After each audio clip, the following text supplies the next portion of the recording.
Who would have known that back in 1994, a young Jeff Gordon, who got the win at the first ever Brickyard 400, would go on to a lock as a Hall of Fame member for NASCAR. He's about to climb into his car for the last time here at Indianapolis Motor Speedway.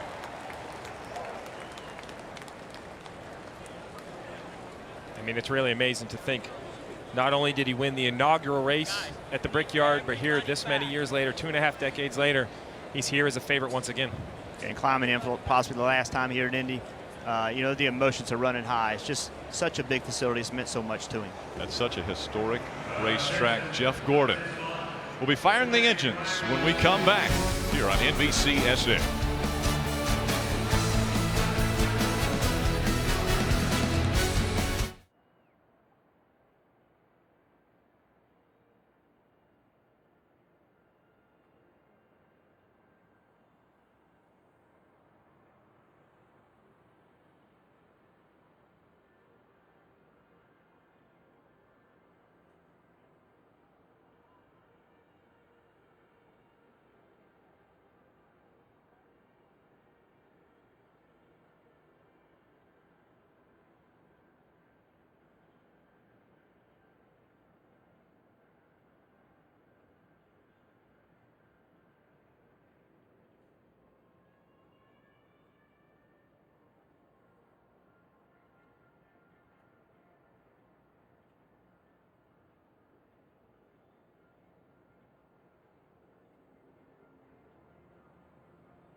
Guess we got a little off track, but love knows a way back through the storms and pouring rain. Got my hands on the wheel and I'm flying, heartbeat loud as the thunder rolls, riding in on a stampede of lightning.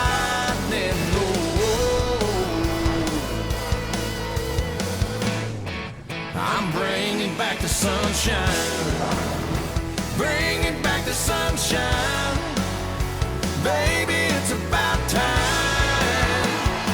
Whoa, bring it back. Oh, yeah. There is no bigger pit road than Daytona and Indianapolis Motor Speedway, as far as fans wanting to be right there, right next to the competitors as they get ready to take on the Indianapolis Motor Speedway for 160 laps, 400 miles. The fans anxious for this one to get underway. Guys, obviously we've talked about Jeff Gordon, Tony Stewart, another favorite of this area, an Indiana native that would love to get back to victory lane. Yeah, without a doubt, both Indiana natives to come to the biggest stage in racing, the Indianapolis Motor Speedway. Both have found success there. One's ending his career at Indy here. Both are looking for a good run today, though. And of course, Kyle Busch has won 3 out of the last 4 races. He's got to be a favorite as well. It's time to fire the engines. Let's go trackside for the command. race fans, for the most famous words in all of motorsports, please welcome Mary Holman George.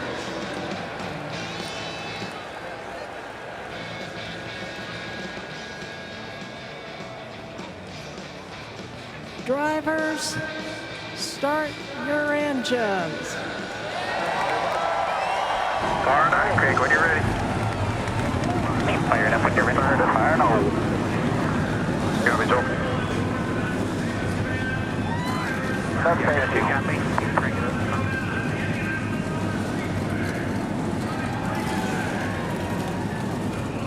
The pageantry is unmatched. And that here at Indianapolis Motor Speedway is it. We get ready for the Brickyard 400. Coming up next.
NASCAR on NBCSN is brought to you by Golden Corral, best buffet in the USA.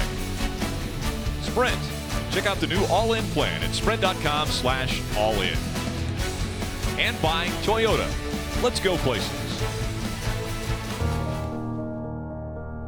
For more than a century, these challenging 2.5 miles have summoned the best in auto racing. Names like Foyt, Unser, Mears, celebrated for conquering the Brickyard. NASCAR has raced here for 2 decades with a winner's list that's a who's who of the sport.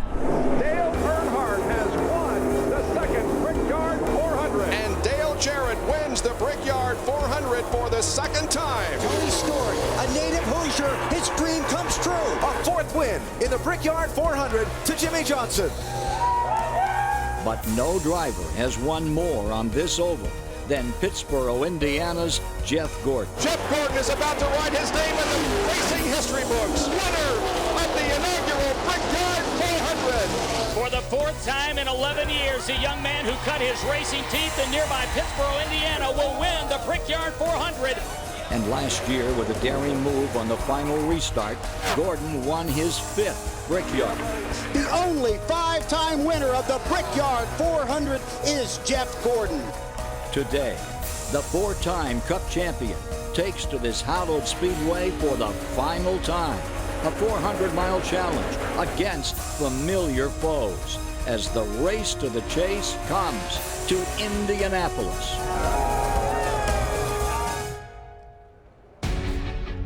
And welcome back to the Brickyard as we get ready for NASCAR Sprint Cup Series racing, presented by Golden Corral. Let's take a look at today's starting grid, brought to you by Golden Corral. Starting on the pole, he's won back-to-back poles over the last 2 weeks, Carl Edwards. Starting outside row 2 with his best start of the season, Indiana native Tony Stewart. Starting in 6th, the 2003 Brickyard 400 winner, Kevin Harvick. Back in row 4, Dale Earnhardt Jr. top 10 finishes in the last 3 Brickyard 400s. Starting 9th, Kyle Busch, runner-up in 2 of the last 3 Brickyards. In row 6, we have 2 former Brickyard 400 winners, Paul Menard, Jimmy Johnson. Starting 14th, Kurt Busch, the 2014 Indy 500 Rookie of the Year. Row 8's made up of 2 open-wheel drivers turned NASCAR, Danica Patrick and Casey Mears.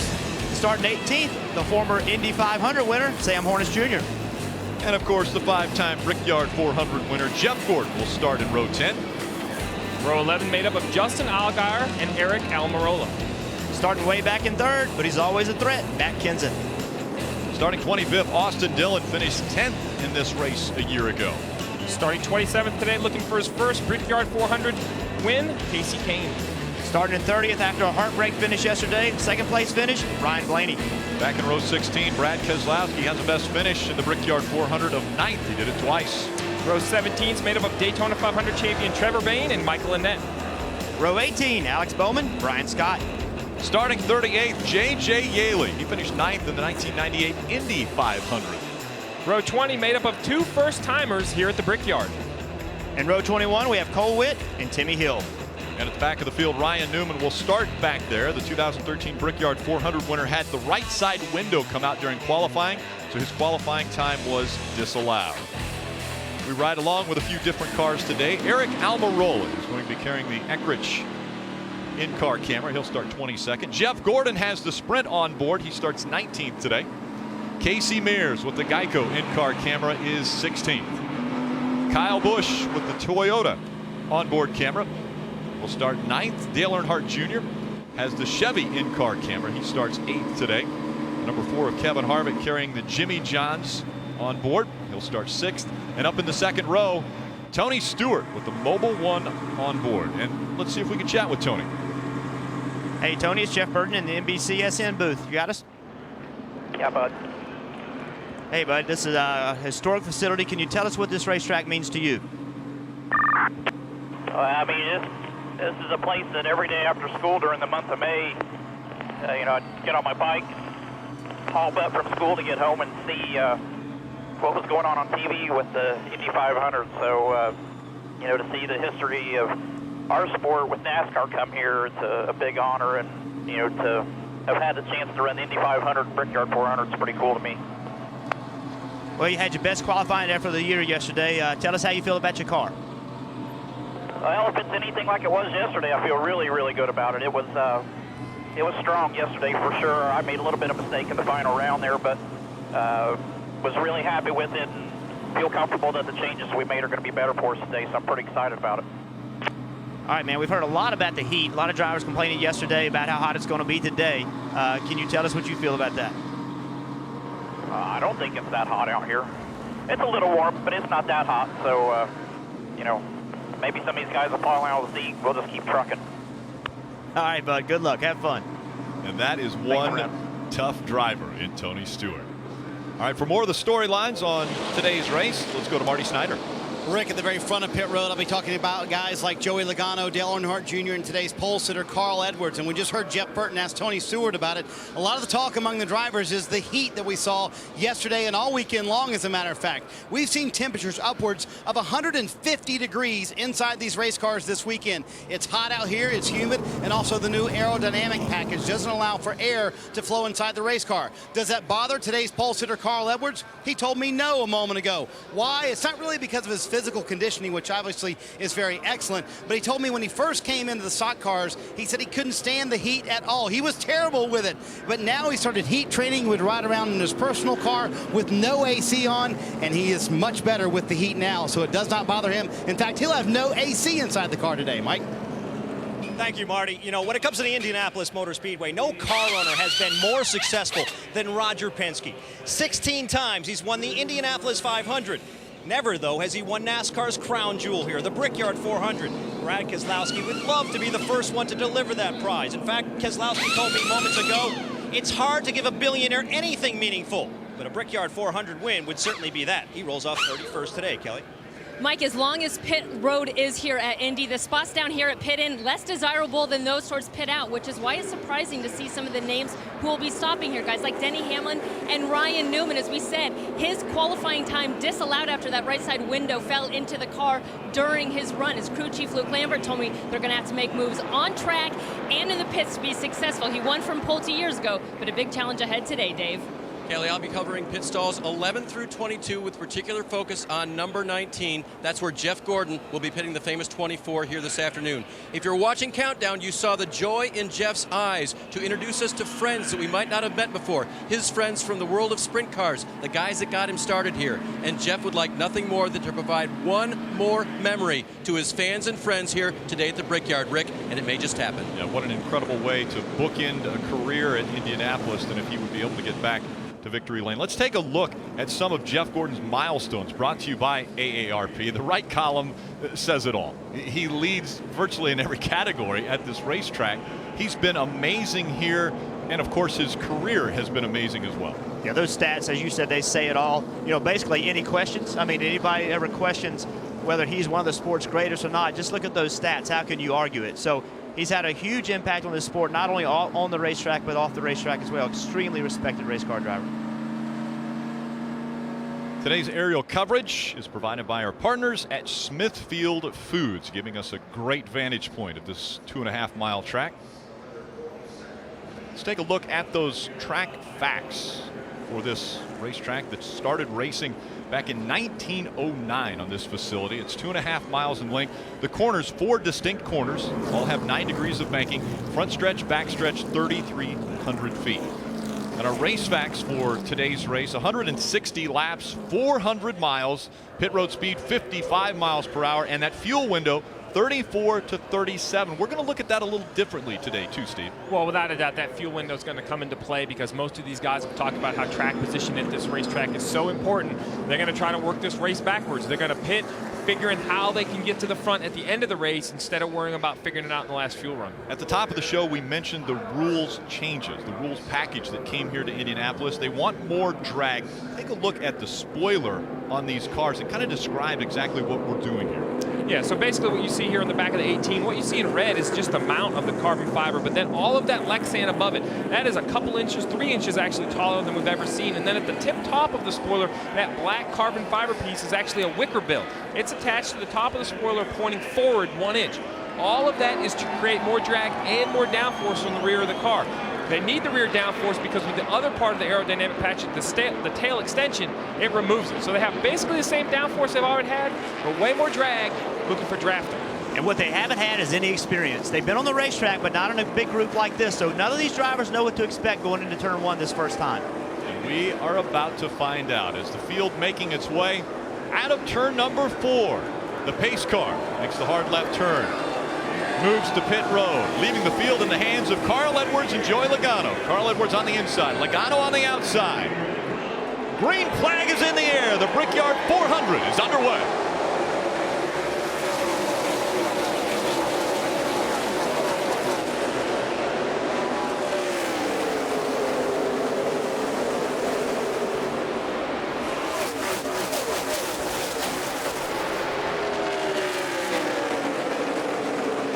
The outside line work for Joey Logano. He takes the lead away from Carl Edwards as they go down the backstretch.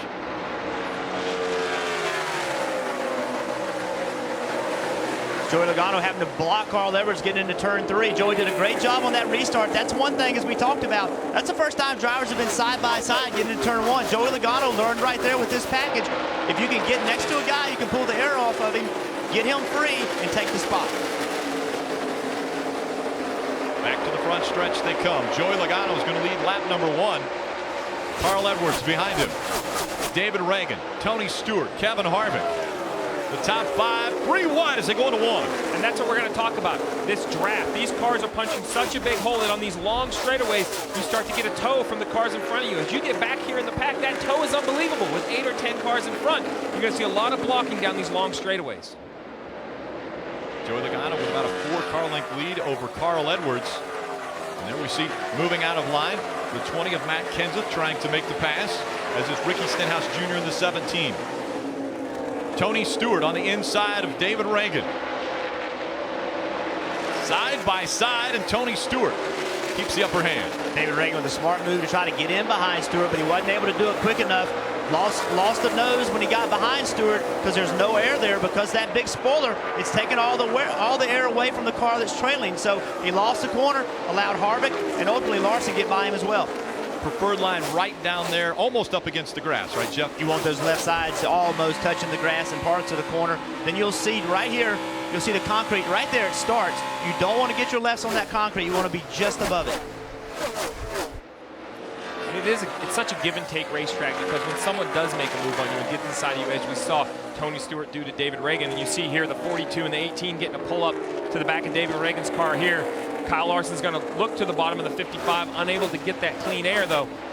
You have to decide how hard you want to fight that car. Kyle Larson right here has to decide, and you see he instantly lets the 18 go, gets right back in line, because the issue, if he runs through here too wide with Kyle Busch, then the 15 of Clint Boyer right behind him, he'll be on him to overtake. So after you lose one spot, you kind of have to stop the bleeding, get back in line, and only lose one. The timing of the pass is really important. Just because you catch someone doesn't mean it's the right time to pass them. You have to have confidence. When you make the move, you can clear him. To Steve's point, if you're too wide down these long straightaways, they last forever. Everybody behind you is coming at such a high rate of speed. This spoiler's just poking a big hole in the air, so there's just a bubble. And that guy that's behind you is going to be coming in that bubble, and he's going to catch you. Great run by the 18 of Kyle Busch as he looks to the inside of David Reagan. He'll try to take the 5th spot away. And that's what we're talking about. You saw as we were on board with Kyle Busch as he pulled up on the 55 down the straightaway. That draft pulled him right to the 55's bumper, allowed him to jump out of line on quarter entry. Now we look back, David Reagan has a mirror full of Kyle Larson, trying to decide if he can block him. Down the front stretch they go, 4 laps complete. What have the drivers learned in those 4 laps? With that start, and now we see guys pulling up and making passes. So let's start with what the drivers were concerned about. The concern was that with the spoiler and with the piece on the tail extension, that in the corners their cars would handle really, really badly because there'd be no downforce on the car. That was concern number 1. I feel like right now they probably feel a little bit better about it. We haven't seen cars just lose a tremendous amount of space in the corner. It's probably not as bad as they thought it was going to be. Now what they're learning is how much gain is a straightaway? How much gain is there because of the draft down the straightaway? They're having to learn that on the fly. It's different between running in practice with 2 or 3 other cars and now having 43 on the racetrack. So everybody's learning at a different rate. But these guys that are making passes and are handling well, they're learning what their car will do in the corner and what it won't do in the corner. Yeah, I already see something unique that I haven't seen in Indianapolis before, and that is when the passes happen. In the past, if you see right here, the 78 of Martin Truex, he's going to be up on the 15's bumper. This is an old school Indy style pass. You get him off the bottom, you clear him, get back to the bottom, going through turns 2, and get gone down the backstretch. What we're seeing more of today is what we're going to see with the 88 right here. He has the 15 up a line. The 88 and the 48 are getting a toe on the 15 of Clint Boyer. I'm going to look to see who jumps out of line at the end of the straightaway. That's rare that these passes happen at the end of the straightaway. Normally they start at the beginning of the straightaway. But this draft, Jeff, has already changed the momentum and how you get around this track. No question. It's already drivers learning, figuring out where they can pass and win. Joey Logano in front of the field. Carl Edwards second. Tony Stewart, Kevin Harvick third and fourth. Kyle Busch running 5th. David Reagan, Kyle Larson are 6th and 7th. Look a little further back in the field. There's Dale Earnhardt Jr. sideways coming out of the turn. He's in the 10th spot. And that's common off of turn 1. Turn 1 has a lot of grip on corner entry, but as you leave the corner, you start to lose grip. We're going to see a lot of cars get really free right there.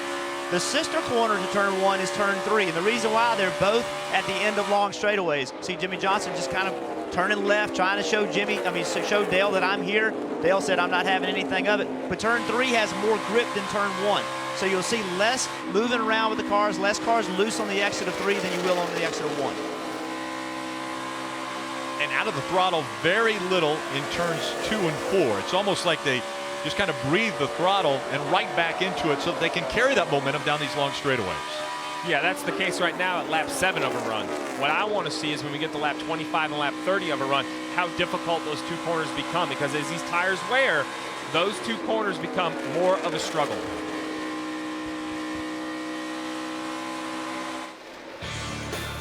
Joey Logano, on the initial start of this race, jumped in front of Carl Edwards. He leads in the Brickyard 400.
Watch a live stream of every Sprint Cup Series race with NBC Sports Live Extra. It's available on your laptop, tablet, smartphone, and connected TVs. NBC Sports Live Extra brings you closer to every race.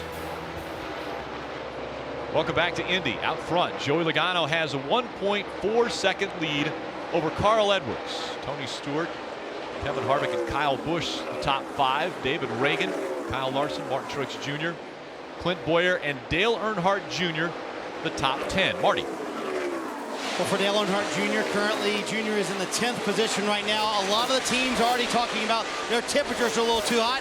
Cars are loose in traffic. Here's what Jr. had to say on the radio. Need a little bit more information. Once he clears me, who's behind him, what's behind him.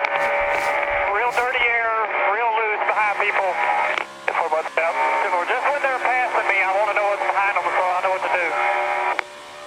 He's letting TJ Majors know he wants to know what sort of gap is behind him so he can get in as soon as possible. We've heard temperatures of already 270 degrees, Steve. I'm wondering, as a crew chief, are you a little bit worried about these temperatures we're seeing so early in the race, so high with this package? Absolutely, Marty. As we have a pass for the lead right here, we see Carl Edwards get around Joey Logano for the top spot.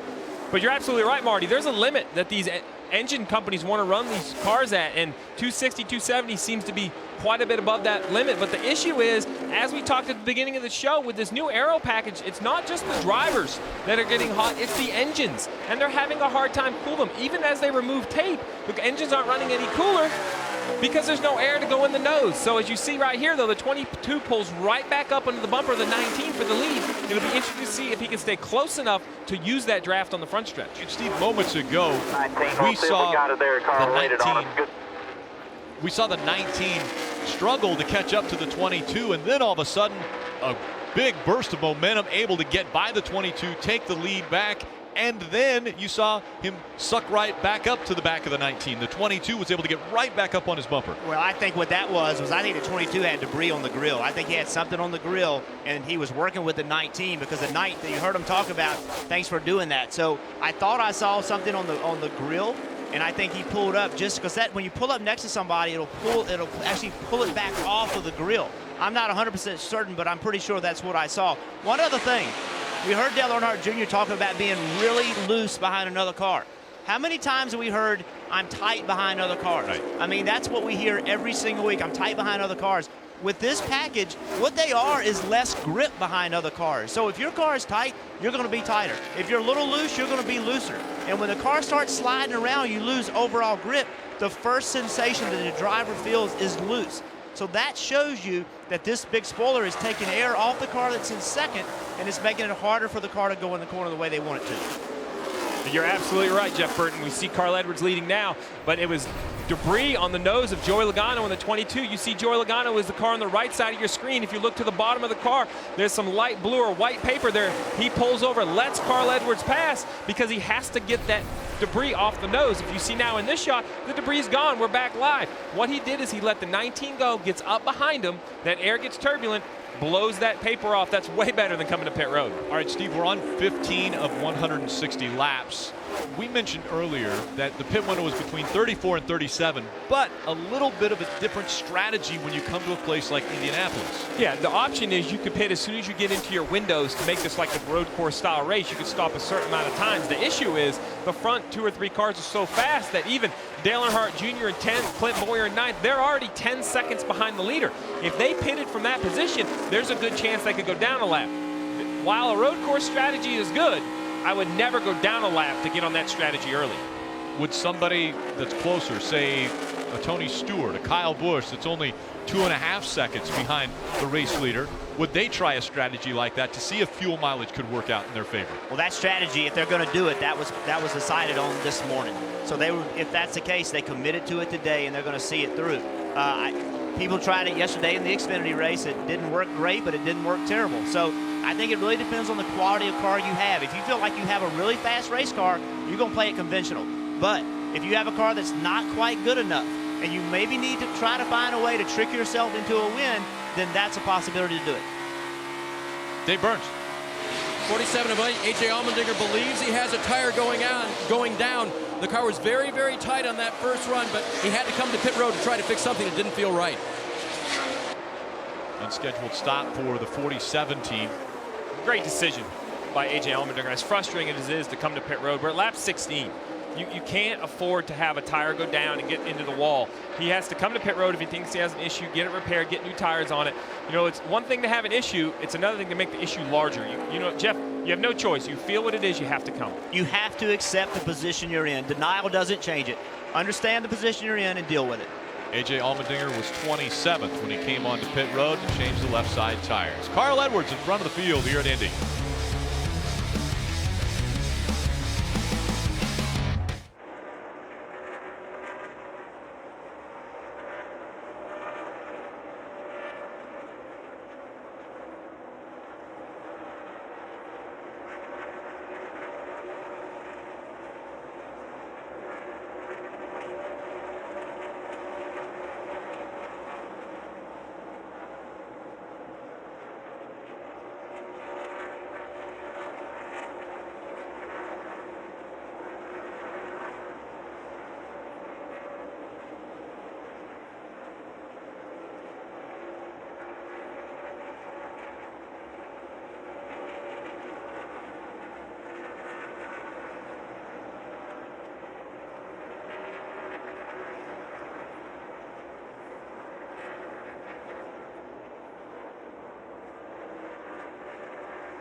Welcome back to the Brickyard.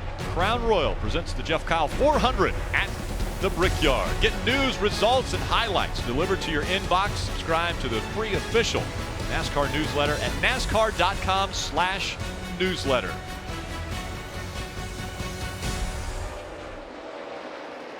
Early on in this one, the biggest mover, Brad Keselowski, presented by Sprint. He has already made up 15 spots. Join All-In Wireless from Sprint. Get unlimited talk, text, and high-speed data. And pick your smartphone for just $80 a month. Mike Massaro. Hey, Rick, I had a conversation with Keselowski's crew chief Paul Wolfe this morning, and he was rather upset with their qualifying effort. They rolled off 31st this afternoon, but was optimistic knowing that the car in race trim was pretty good. We've seen that so far, where Keselowski's making the most ground, though, turn number 3. It seems like every lap he's picking off somebody. His main concern, staying hydrated. The spotter is reminding him, take a drink every lap. How difficult is that to take a drink every lap, Jeff? Well, it depends on the system that you have. Some drivers have an automatic system where the hose runs through the helmet. You push a button, just open your mouth and it sprays water. Others manually have to do it. They either pick a water bottle up and actually put the hose in their mouth. So it depends on the system that you have. It can be really easy or it can be a little bit difficult. And already it's getting warm inside of these cars. We see Kyle Busch. He made the move to get past the car. As we see him, he was able to just get by Trevor Bayne in the 6. Joey Logano also moving up to go side by side. The 34, Brett Moffitt.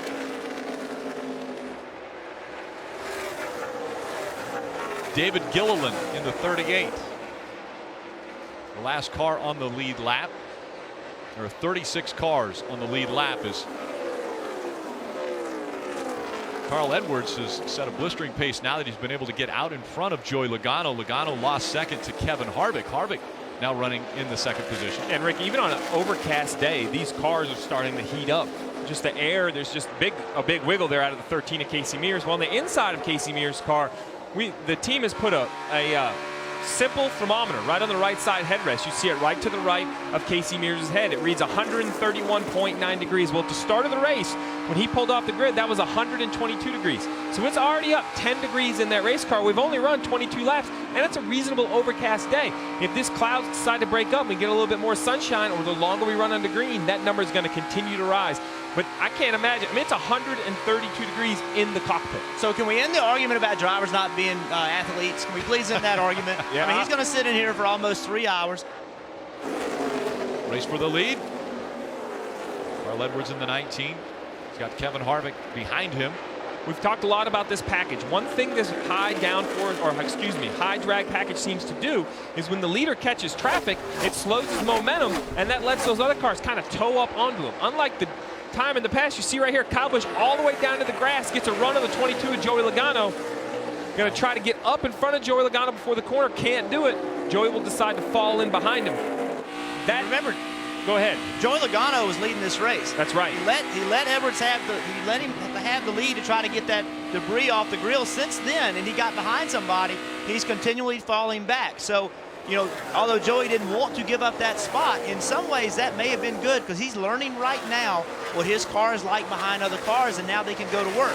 Sometimes if you lead the race and you just keep leading the race, you don't make the correct changes because your car hasn't been in the position other than the lead. So we'll see if they learn and can make their car better, but without a doubt, once they got the lead taken from them, they have not been able to go forward. This new race package was supposed to take away a little bit of the advantage of that clean air that the leader normally feels with the big spoiler in the back, almost like a parachute in the back of their car. Carl Edwards has been enjoying the lead for the past 13 laps, Marty. Well, Rick, what did Jeff and Steve say all week long? We're going to wait and see what happens in the race, right, to learn how these cars will handle. When Carl Edwards was way behind Joey Logano, he said the balance didn't change very much when he got out front. That changed, however, when he started passing lead cars. Listen on the radio. Wow, real loose trying to get behind him. Anybody being able to make up ground? Like, anybody shoved up somebody's bumper back there going fast? So as soon as he started passing lap cars, he got extremely loose. So I think it's validating, Jeff, what we thought, right? When you're behind other cars, extremely loose in traffic when you're very close to those cars, Dave.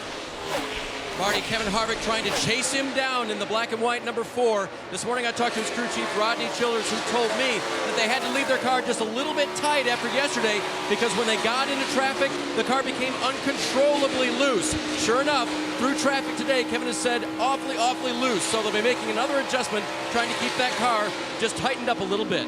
Rick? And they're trying to keep these cars cool and the drivers cool. Carl Edwards has about a 7/10 of a second lead as he goes by that 7 of Alex Bowman.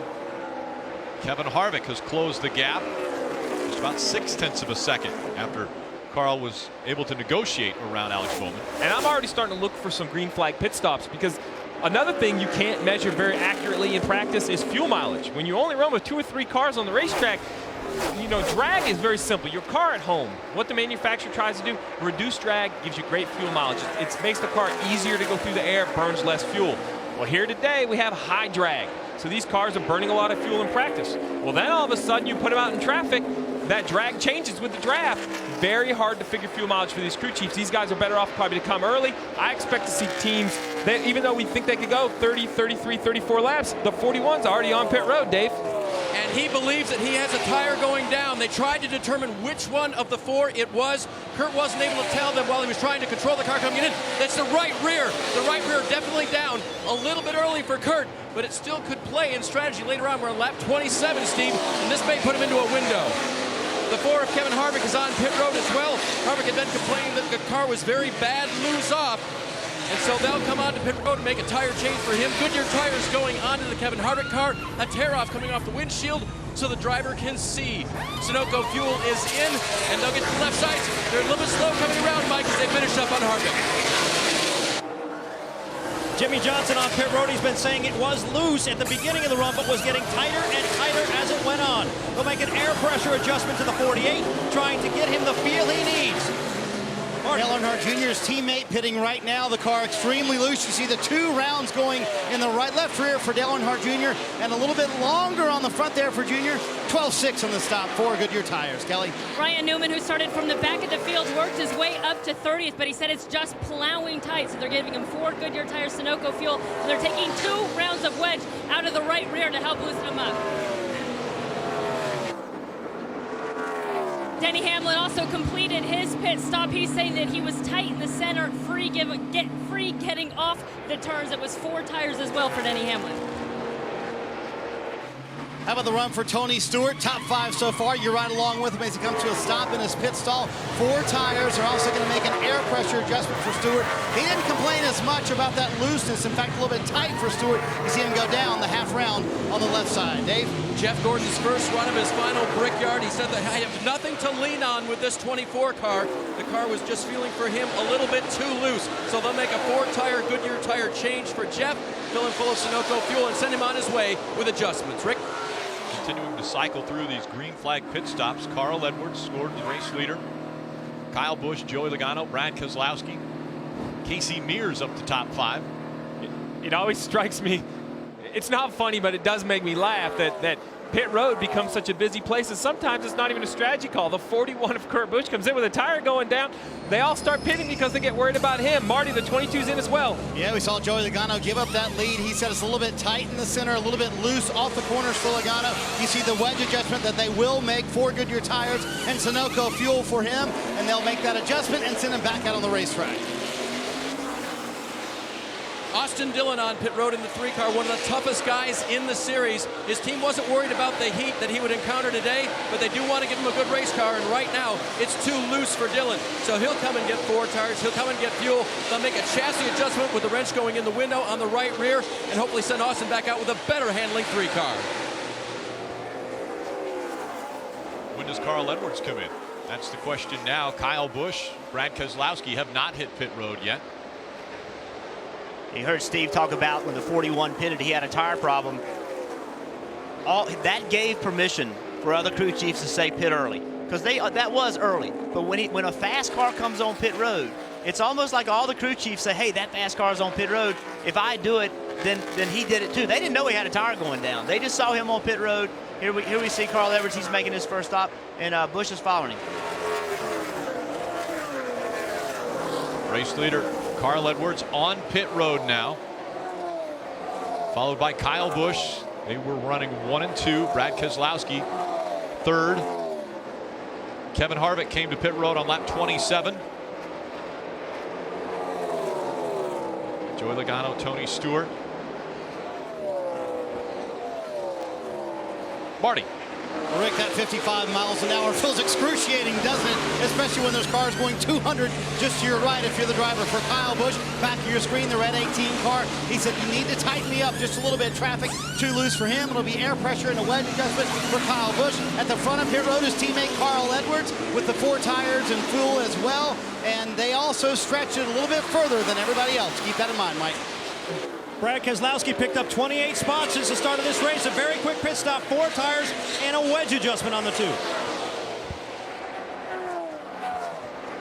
Brad Keselowski, Joey Logano, 2 drivers trying to complete the sweep for Roger Penske. After Joey Logano won the Daytona 500 to start the season, Juan Pablo Montoya driving for Penske won the Indy 500 in May. And now if they could complete the sweep, Chip Ganassi did it a few years back. Penske still looking for a win here at the Brickyard.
NASCAR America, the best NASCAR news and information first. Weekdays at 5 p.m. Eastern on NBCSN. NASCAR is on NBCSN and NBC 7 days a week.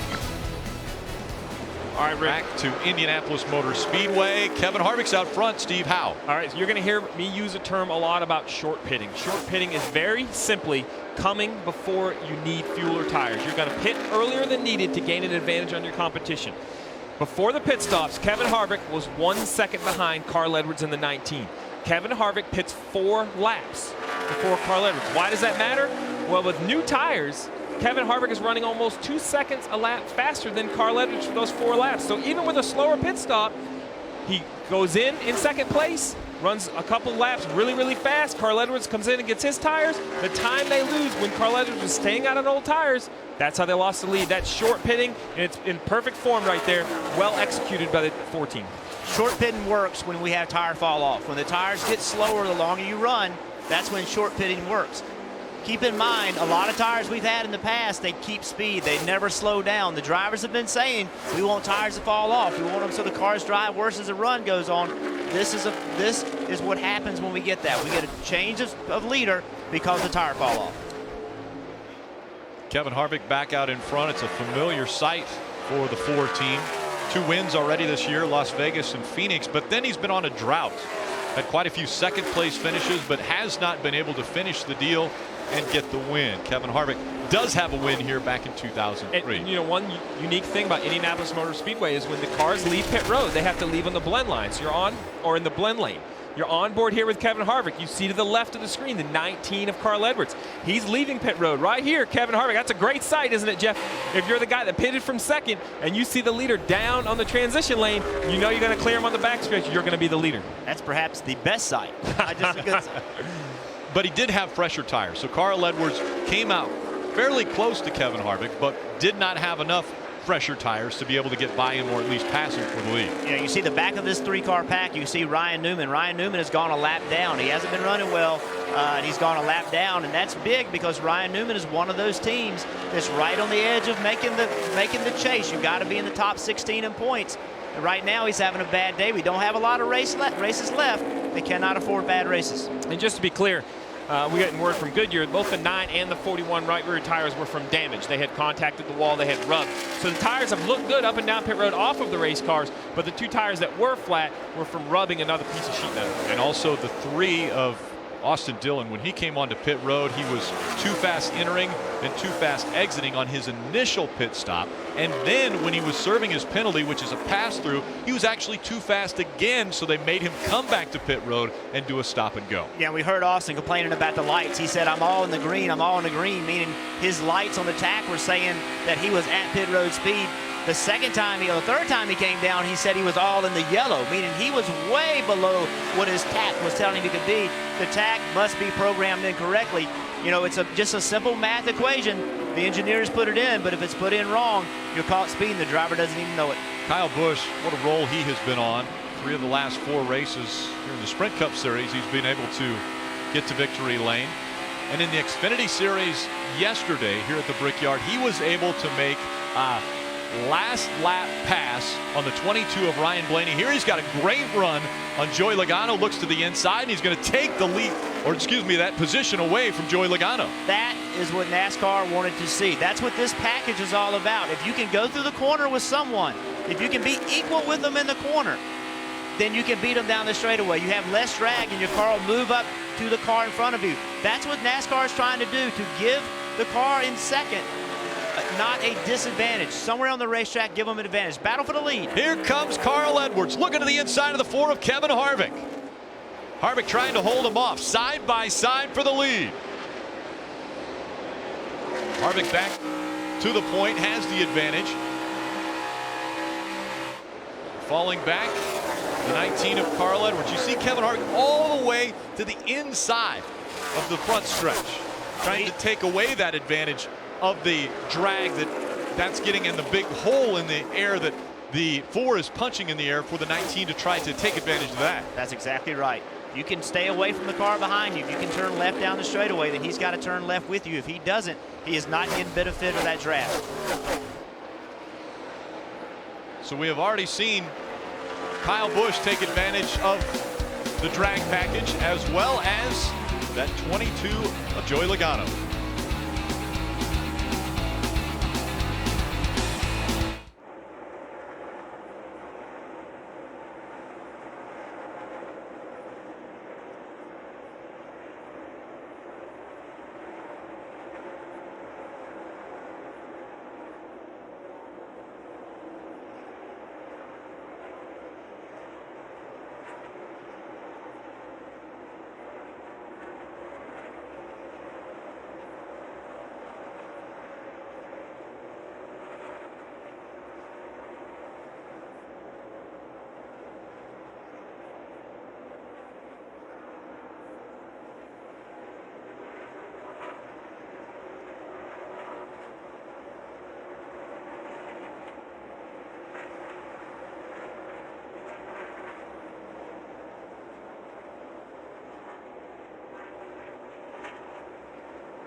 NASCAR on NBCSN is brought to you by Eckrich, proud to support Operation Homefront. And yesterday at Indianapolis Motor Speedway, Eckrich and Eric Almirola, driver of the number 43 Eckrich Ford, presented an Indianapolis family, military family, Luther and Stephanie Martin, with the keys to a new 2016 Ford Fusion.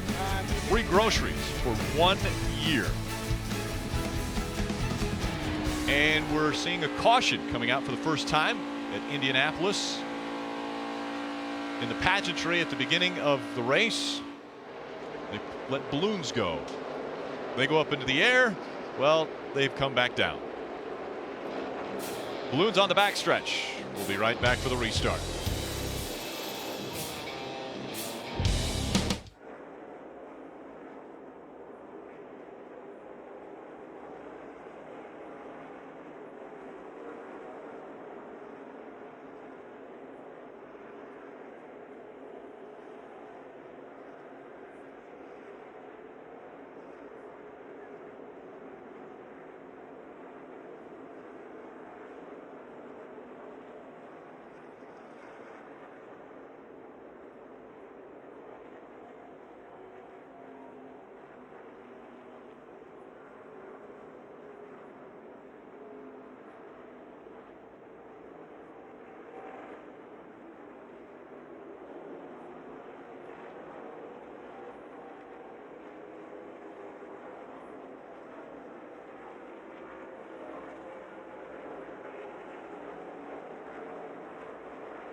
And welcome back to Indianapolis Motor Speedway, as the field looking like they're going to duck back onto pit road.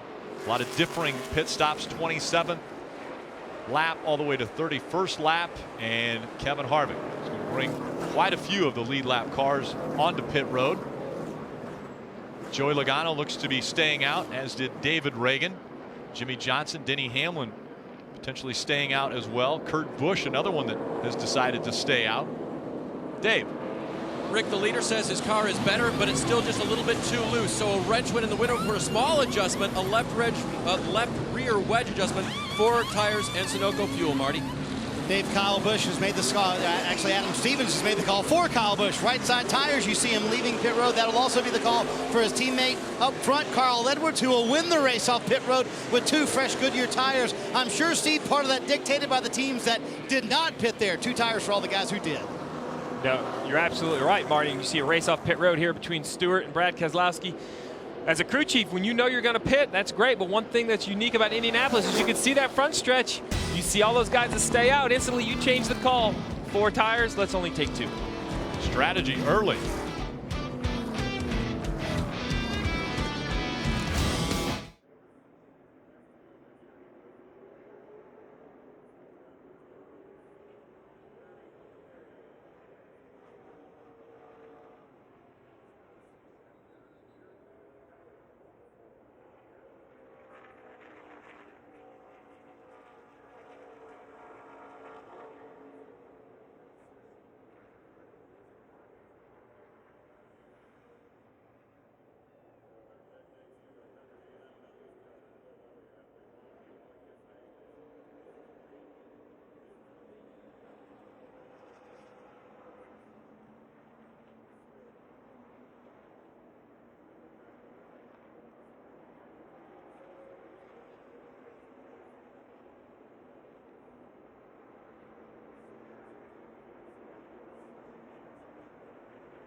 Welcome back to NASCAR Sprint Cup Series Racing from the Brickyard, presented by Golden Corral. Today's aerial coverage provided by our partners at Smithfield Foods. Such a huge venue for racing here at Indianapolis Motor Speedway. So, Rick, you know, we talk a lot about the draft and downforce and drag and all these things. You can't see air, but you can see the effect of air. And if you look very closely at the hood of this 19 car, there are hood flaps in this hood.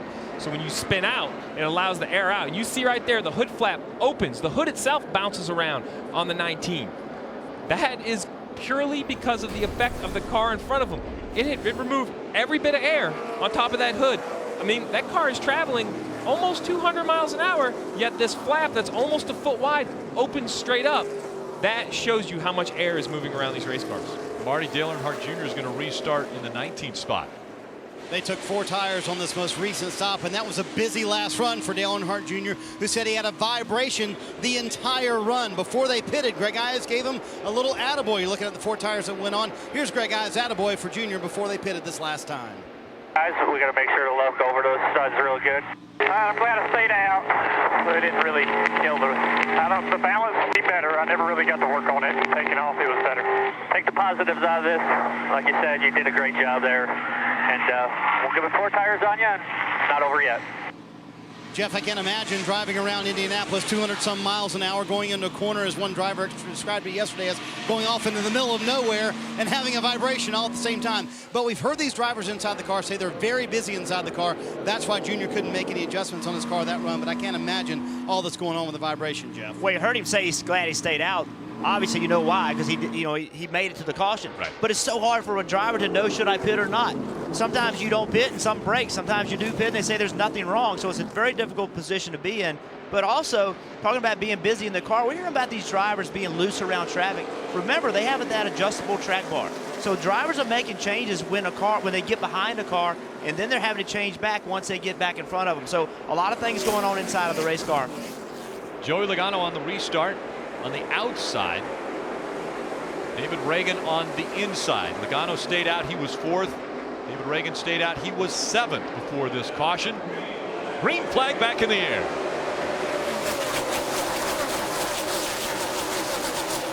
Great restart for Logano. He'll win the race into turn 1. A little nervous about these guys that stayed out on tires. We saw a little while ago, tires meant a great deal. When Harvick put on tires, we saw it on that green flag stop, how much ground he gained. So we're going to see what these guys can do with the new tires coming from behind. Jimmy Johnson really loose there off of 2. Kyle Busch is wasting no time. He turns to the bottom of the 78, and Martin Truex. You see the 20 of Matt Kenseth pull out to follow his teammate.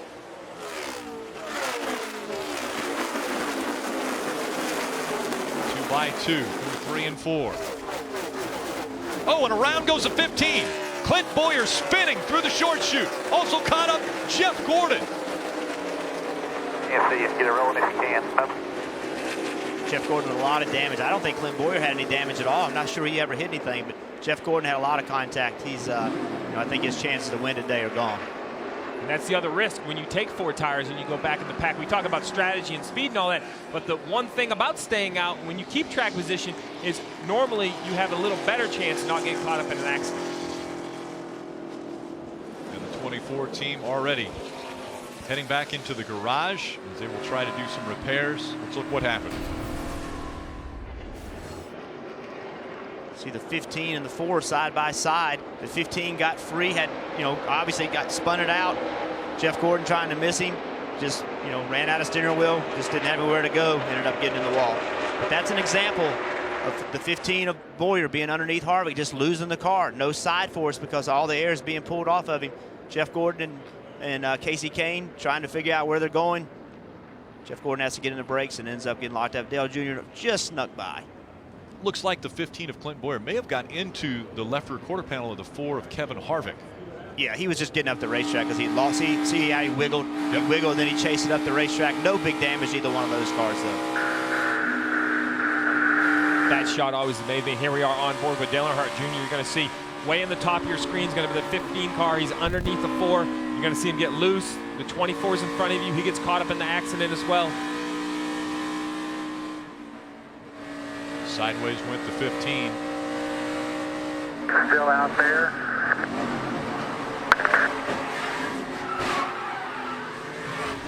Caution. Talk so much about how much this race has meant to Jeff Gordon. Winning the inaugural race here, and this is certainly not the way he wanted this race to go. A lot of damage on that car. They'll keep trying to come back and get it fixed, but it's going to be hard to get that fixed. Initially, they wanted to stay on the lead lap, so they brought it in to diagnose the issues, and I'm sure he'll be coming back around, be back on pit road to see if they can do something to the front end and the rear of the 24 of Jeff Gordon involved in this accident.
Men, 2 cages, and 1 gigantic grizzly bear.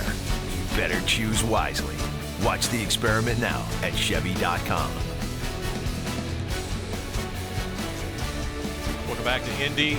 They continue to work on the 24 of Jeff Gordon, 5-time winner. Looks like his hopes are gone today.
Joey Logano, David Reagan making up row 1, Denny Hamlin, Jimmy Johnson row 2, Carl Edwards, Martin Truex Jr. in row 3. Coming down the front stretch. We're back underway from the Brickyard. Another great restart for the 22. You see the 41 of Kurt Busch all the way to the bottom of the racetrack, trying to get by the 18 of Kyle Busch. 55 of Dave Reagan. He spun his tires a little bit, stacked up that inside line. And here comes Jimmy Johnson, trying the high line to see if he can take second away. Johnson takes second from the 55 of David Reagan. Here comes Martin Truex Jr. in the 78. He will also move up into the 3rd position. David Reagan, after restarting second, has dropped back to 4th. Kyle Busch, Denny Hamlin 5th and 6th.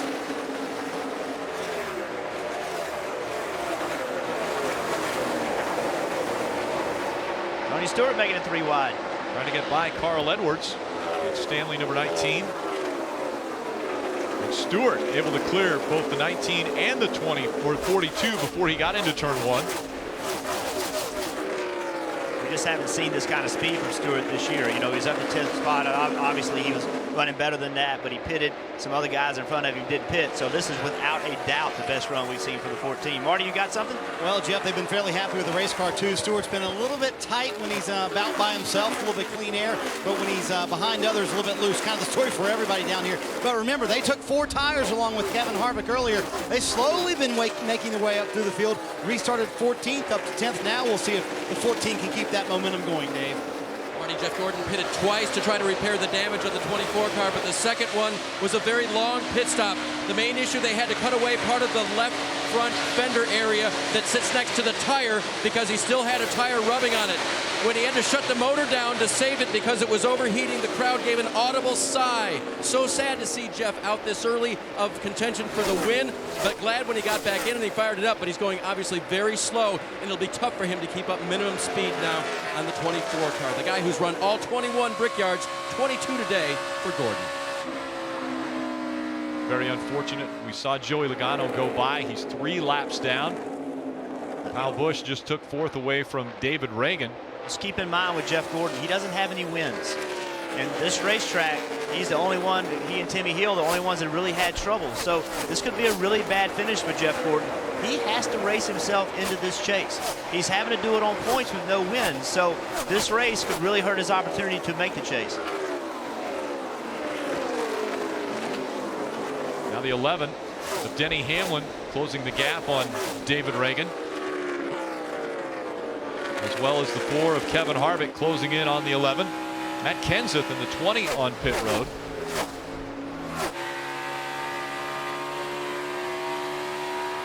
Down the back stretch, the 4 gaining momentum.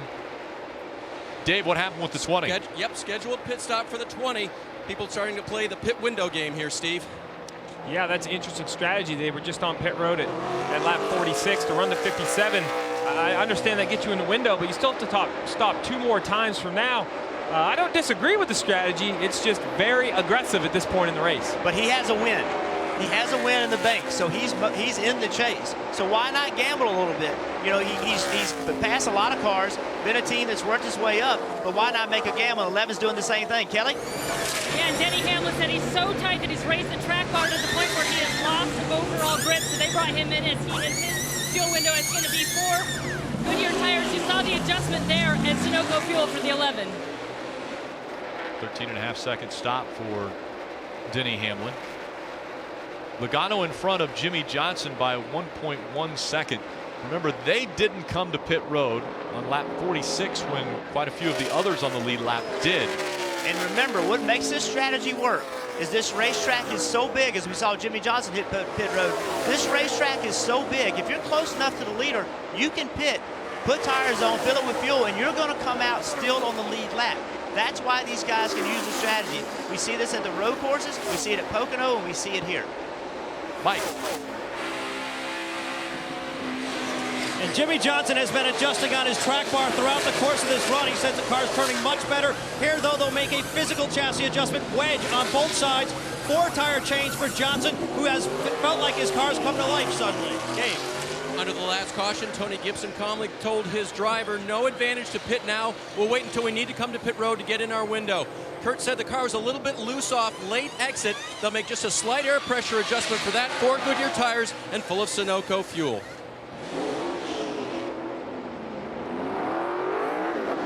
Logano, the last in the top 15 to be on pit road, and he is able to get by.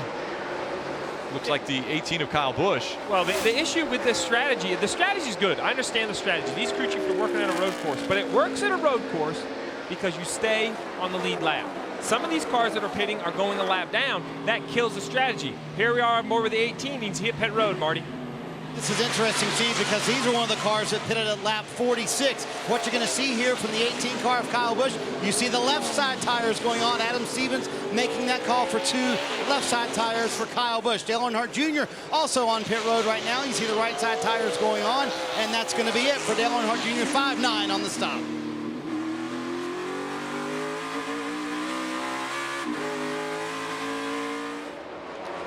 Here, this is what's unique about Indianapolis. You see the 88, that's between turn 1 and 2, trying to get a big arc because he has to run this access road here off turn 2. So you're going to see right here, he's going to just clip this grass going back onto the backstretch. And you see the 48 who's already pitted past him on the right. All these guys are playing the strategy of fuel windows. They're in their fuel into their pit. You see at the top of your screen, the leader, Joey Logano in the 22, coming into view. Martin Truex Jr. is on pit road for a wedge adjustment for a car that's been pretty balanced so far today. They'll take left side tires this time. They took rights on the first stop. Marty? Dave Clint Boyer hitting pit road right now, and he said he thought when he slid through the grass a moment ago that he actually broke something, but it was actually just a side skirt dragging on the right side of the race car. They were able to stay on the lead lap. He pits from 20th, and it's going to be the 2 right side tires, and that's it for Clint Boyer. Topping it off with fuel, Joey Logano now giving up the race lead. He will come on to pit road. Kevin Harvick, Tony Stewart, Kyle Larson, the top 3.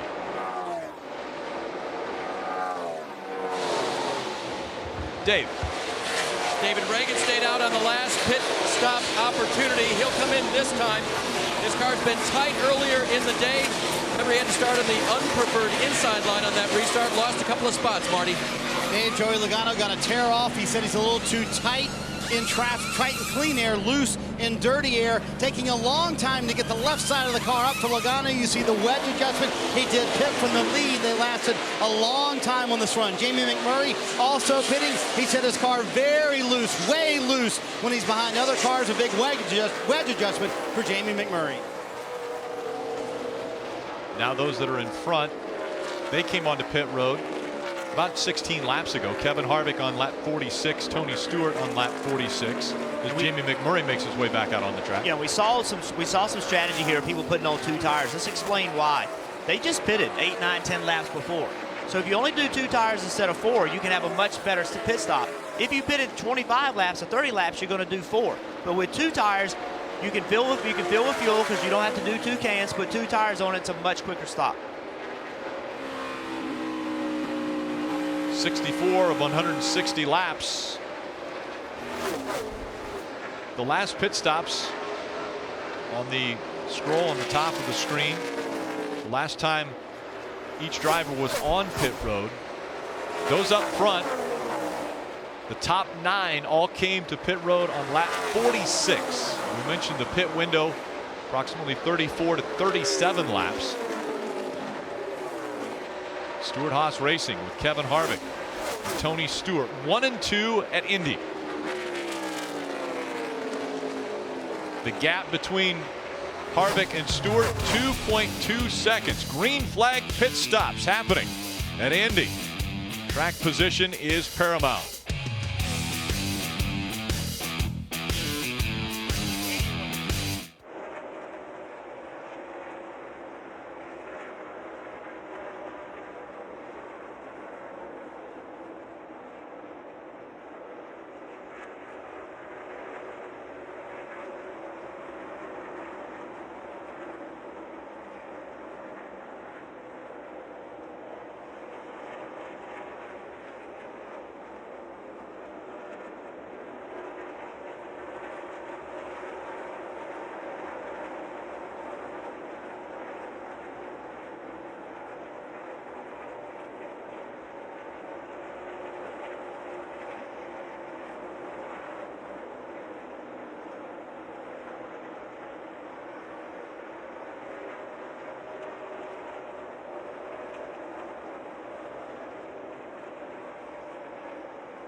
Get the ultimate pass to every moment of today's NASCAR Sprint Cup Series race with Race Buddy. You can choose from multiple HD feeds of different drivers and follow the race action with a live leaderboard. Tune in at NASCAR.com/Race Buddy. And this is the final race at Indianapolis Motor Speedway for the 24 of Jeff Gordon. NASCAR has told him he needs to pick up the pace. The minimum speed that NASCAR has allowed for the cars on the track is 58.11 seconds per lap. Jeff Gordon's last lap was 58.144, and the laps before that were over 60 seconds a lap. So much damage to the front of that car. Very unfortunate for Jeff in the 2014. Yeah, and when you're driving a race car that's wrecked and there's a minimum speed, it's very difficult because, when you have a good race car, it's easy to find the limit. But when you have a car that's wrecked, it's very hard to find the limit. So, when you're trying to pick up your pace, you don't want to make a bad situation worse and end up wrecking again. So, tough situation for Jeff and his team. Last lap, he was able to pick it up. He went 57.623 seconds. This is what they were saying on the radio. And let's start running a higher line so we can stay on the track. Let them go to the inside. Let everybody know to go to the inside of me. Yeah, that's Jeff Gordon just being respectful to the other competitors, trying to say, hey, I'm going to be on the outside. Tell everybody, he's talking to his spotter. Tell the other spotters, I'm going to give them the inside because that's the groove they want. They want the inside. So Jeff Gordon being respectful. And that time he took the access road through 3 and 4. He shortened the track up a little bit. That's one way to make minimum speed. One Indiana guy not doing so well in Jeff Gordon, but the other one doing very well. Running second is Tony Stewart. He's about 4 seconds behind his teammate and defending series champion Kevin Harvick. He's lost some ground to Harvick the last several laps. Harvick's picked up his pace and Tony's slowed down a little bit. You heard Tony have to get out of the throttle when he came off of turn 4 right there. Great run for Tony, though. This is the Tony Stewart we're used to seeing. You see Keselowski's pulled up to his rear bumper, but this is the run we've been expecting to see for Tony. When are they going to turn the year around? This is the first inkling of it, so maybe this is the race that can get them headed in the right direction. We get a guy like Tony Stewart, multi-time champion. He's won in everything he's done. And then you go out and you can't finish 20th. It is the hardest thing to deal with. You cannot describe how hard that is. You mentioned he was having to get out of the gas quite a bit in turns 4 and 2.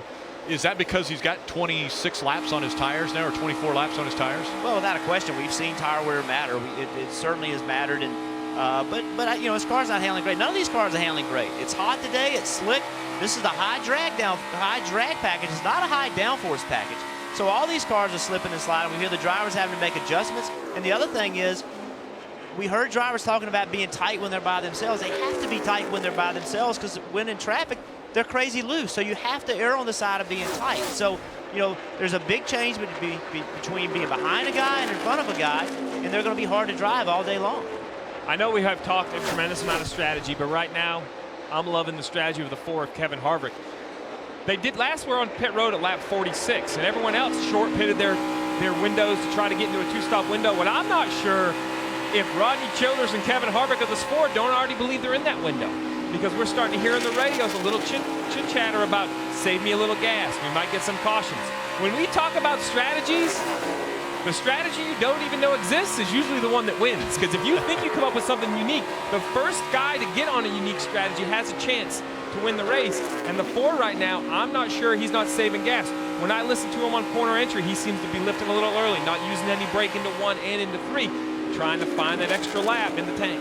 I think back to a Pocono race a year ago where I saw you doing a fist bump as you were able to take the win at Pocono with Dale Earnhardt Jr. We'll see if Kevin Harvick's strategy works out. We'll go through the field when we return to Indy.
We're on lap 76, NASCAR Sprint Cup Series racing from the Brickyard, presented by Golden Corral. Kevin Harvick in front, Tony Stewart running second. He's 5 seconds behind race leader Kevin Harvick. A lot of strategy being discussed between driver, crew chief, and spotter. Kevin Harvick last came to pit road on lap 46. Brad Keselowski, who's running third, had this to say about what they think the strategy is going to be. All right, Brad, on the mileage we got in the very first run of the race, we're 3 laps from connecting it here. Now we got a little worse the second run there. Obviously, we were in the gas more probably, but from the first run's mileage, we only needed 3 laps to connect it here. We'll get that with more yellows, right? Yeah, if we get yellows, I'm just filling you in on where we're at. If we don't get yellows, I'll get it for you. That is a perfect example of a veteran crew chief working with a veteran driver that have a lot of experience together. They're very matter of fact about their strategy. What all that meant was the crew chief has looked at the strategy of how much fuel they used in the first run versus the second run, and he's informing his driver. And you see some smoke here out of the 7. Coming to pit road, though, so that shouldn't put any fluid on the racetrack. What he's explaining to his driver is, I need that fuel mileage we have on the first run. When he says, when Paul Wolfe says we're 3 laps from connecting it, he means we're 3 laps short from running this entire race on 2 more stops. And you heard Brad, well, if we get yellows, we're good. Paul says, well, I don't know if we're going to have yellows. And what's he say? If we don't get yellows, I can do it for you. That's a confident driver, Marty. Steve, the man right in front of him is Tony Stewart. I just checked in with Chad Johnson. He said they're doing the same exact plan, trying to stretch this as far as they can, make it in 2 more stops. Chad thinks that Tony will have to pit about lap 85. Same for Carl Edwards behind these guys as well. They're planning on pitting at lap 86. I think that's enough, don't you, Steve, to get them in home in 2 more stops? Yeah, Marty, I think these guys are going to be able to get there. You know, we've had 7 yellows since the last time they were on pit road. They've probably been working very hard under those yellows to save gas. Plus, these Sprint Cup cars, unlike the Xfinity cars, runs that electric fuel injection. And what that allows is there's some tuning and manipulation you can work in there preparing for these events before you ever get here. And a good driver with a good engine man in the right tune-up can save a little gas on long straightaways like this. Run it a little leaner, maybe get a little bit more mileage. Options the driver has in the cockpit. Let's go into the garage and Dave Burns. Caught up with Jeff Gordon, who's hopped out of the 24 car. Jeff, describe the accident you tried to avoid there in 3 and 4. Yeah, I don't know. I was underneath Casey Kane. We were just racing for position, and I saw Boyer get sideways. I don't know what caused it. And me and Casey just were trying to check up to avoid it. And I don't know if he got loose or we just both got loose together. And then I just lost control and just got in the wall. What is the crew working on specifically, Jeff? What's the worst, and can they get you back out there for a few more points? You still have a possibility to make the chase. Yeah, you know, we're never going to give up. We got back out there as fast as we could, but the splitter was too torn up on the front and was really creating lift, and the car just didn't have any front downforce, so it was pushing really bad. So probably just going to cut the nose off it, put a new nose on it, and then get back out there. All right, thanks. Good luck the rest of the afternoon. Jeff Gordon's crew working hard to get that 24 back out, Rick. Yeah, very disappointing for Jeff Gordon in his final start at the Indianapolis Motor Speedway. They're winning 5 of these Brickyard 400s. This one will not happen today. And you saw the 2 check up from behind, so he was not trying to pass Tony Stewart. That's right. There. How do you save the best fuel? Continue to get that draft. Every straightaway, use less gas. He doesn't want to go in front of the 14. The race isn't over for 81 laps. He wants to get into his fuel window. There are a lot of strategies that have to get played out the correct way, and that's how you do it. You have to take every advantage. Brad Keselowski right here following the 14 on purpose. And it's so important for the crew chief to relate to the driver what all the numbers are, what the strategy is, because without the driver being part of the plan and without telling him soon enough, the driver cannot save you fuel. He can't save you 2 laps of fuel in the last 2 laps of a run. He's got to have 20 laps to save you 2 laps of fuel. So you got to include the driver really early so the driver can do the things he needs to do to save the fuel. And the guy out front, Kevin Harvick, has about a 4.5 second lead. Here's what they had to say about saving fuel. Feel like he saved much at all. Just been letting off soon enough to not have to use any brake in any corner. I'm definitely backed off, so I just don't know how much I've saved. So all these drivers have understood over the last several years how much importance there is in saving fuel. And so when we go to racetracks today, we'll see drivers going out and running slow laps. And we're like, what are they doing? What they're doing is they're learning how to save fuel. They can go back with electronic fuel injection and look at the fuel readings and figure out how much fuel they saved for the time they gave up. Because ultimately, that's what's matter. You can save a lot of fuel by running 5 seconds slower. But running 5 seconds slower obviously doesn't work for you. You got to find a way to save fuel and run a reasonable pace. So all these drivers have spent a tremendous amount of time learning how to do that. So in situations like this, they can execute. There's Danica Patrick. She's in the 5th position. Yeah, she's in the 5th position and she's running well. I mean, she's 5th fastest on the board. I've been watching. She's 4th fastest, 5th fastest, 7th fastest. Her lap time is really good. So Danica's having a good run. Yeah, and she's working that same strategy as Kevin Harvick and Brad Keselowski. She was last on pit road at lap 46. So this is a couple of different, 3 actually, of the Stewart-Haas teams that have all come up with this strategy. Kevin Harvick, Tony Stewart, and Danica Patrick in 5th. And we saw Joe Gibbs Racing have domination over the past few weeks. Now Stewart-Haas Racing. Take a look at their 4 drivers. 1st, 2nd, 5th, and 23rd for Kurt Busch. Yeah, Kurt Busch is in 23rd, but he's been running well. He's been right behind the leader of Harvick. They're on their pit strategy. They ended up getting a lap down, but he's been running the same pace as Harvick. So he's got a fast car. It's just the strategy's got him down a lap. And Kurt Busch had to come to pit road. He actually started the green flag pit stops because he got into the wall on the right side. They had a tire rub on the right rear tire. They had to come down and change the right side tire. So that's why he got a little bit out of cycle with everyone else on pit stops. So when do you expect these drivers to come to pit road, Steve? We have Kevin Harvick, who's been out on the track 36 laps already. We mentioned that pit window between 34 and 37, and now we're seeing some green flag pit stops take place. Danica Patrick, she'll be giving up the 5th spot to come onto pit road. Kyle Larson, he was 6th, and he's coming to pit road as well. Saw her lock those front brakes up to get down to pit road speed. Tony Stewart gave up 2nd. He is also on pit road now. Marty. Maybe a lap earlier, Rick, than Chad Johnson would have liked, but Stewart hits pit road here. It'll be 4 fresh Goodyear tires and all the Sunoco fuel he can stand. He said it's still a little bit tight in the center, but the exit was so much better on that run, so good progress from 14, Dave. Danica Patrick is on pit road. Her car this time was looser, so they're going to back off on the air pressure on the rear tires, Marty. Dave's Kyle Larson also playing this fuel mileage game along with everybody else. 4 tires for Kyle Larson and an air pressure adjustment. He said it was looser in traffic than the last run. Carl Edwards still to pit, Rick. Great race off of pit road. We see Kevin Harvick now giving up the lead. He comes to pit road for his green flag pit stops. Dave. Rick, the 4 car this time was a little bit loose on late exit. That's been their complaint most of the day so far. So for Kevin, they're going to get a little bit of adjustment now. Looks like it's going to be air pressure.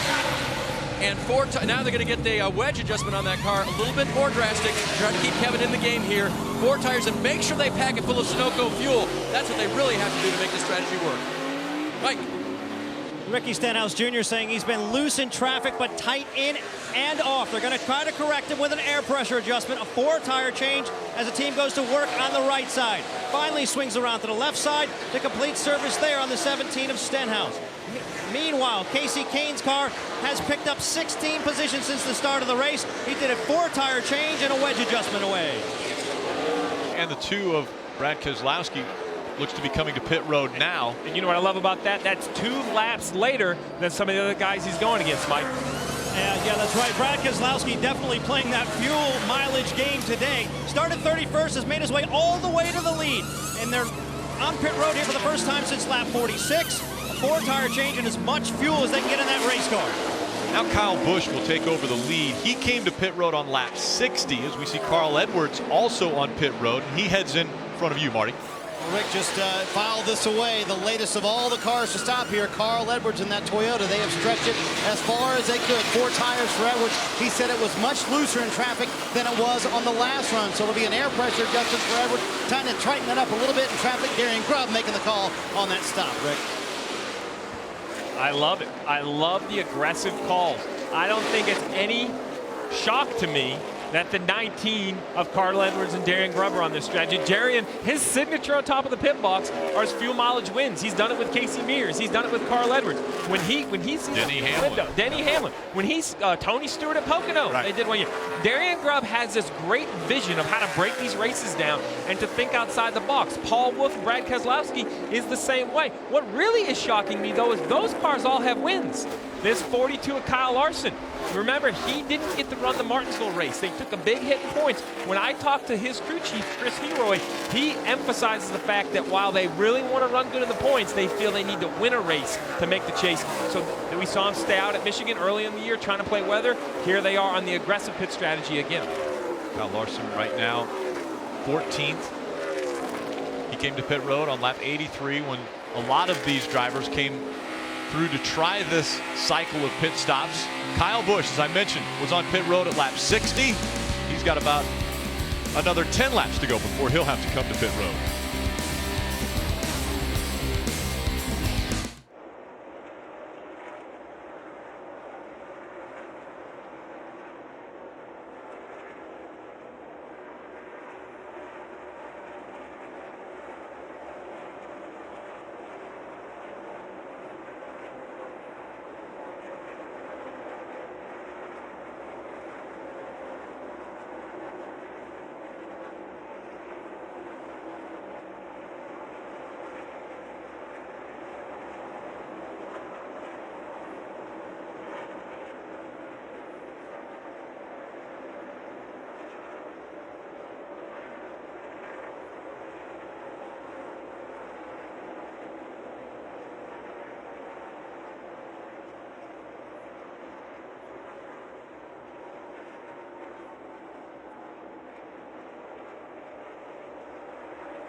NASCAR on NBCSN is brought to you by Golden Corral, best buffet in the USA.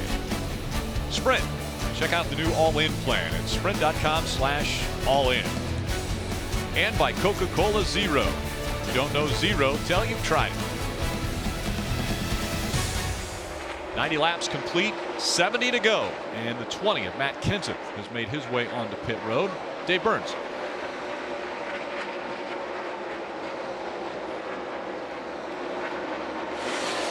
Four-tire stop for Matt Kenseth. 4 tires for Matt Kenseth on pit road right now, working his strategy. Last time he was on pit road was lap 57. Make it work. 78 of Martin Truex Jr. is also on pit road, Mike. Got Jimmy Johnson in for his stop as well. 4-tire change and an air pressure adjustment. And a caution. Caution has come out. How will this change the strategy plan? Oh, this is great for those guys that were trying to stretch it.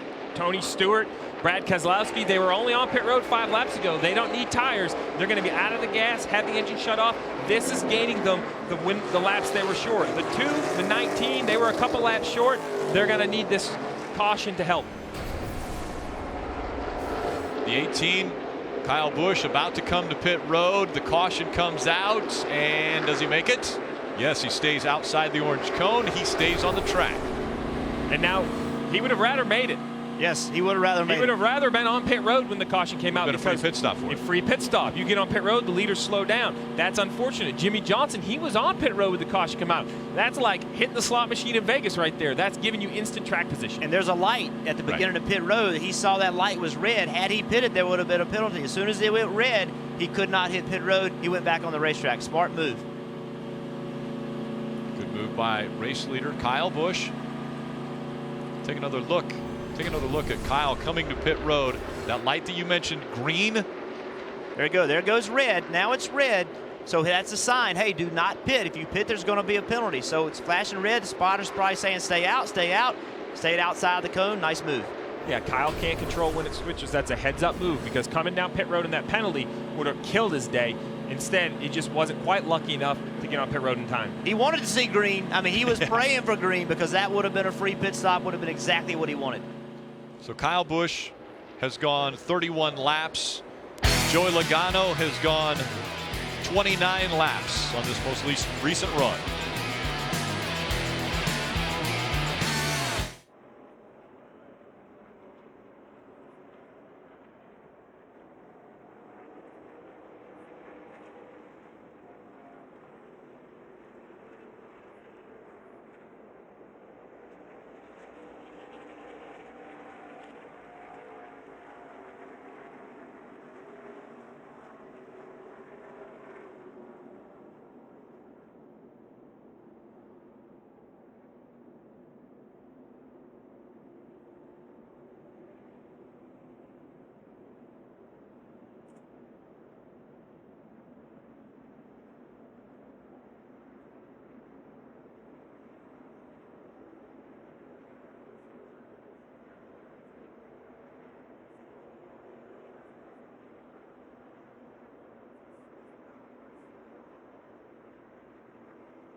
This time the light is green for Kyle Busch on pit road as he comes onto pit road, giving up the lead. Kevin Harvick, who came onto pit road on lap 84, will stay out and take over that lead.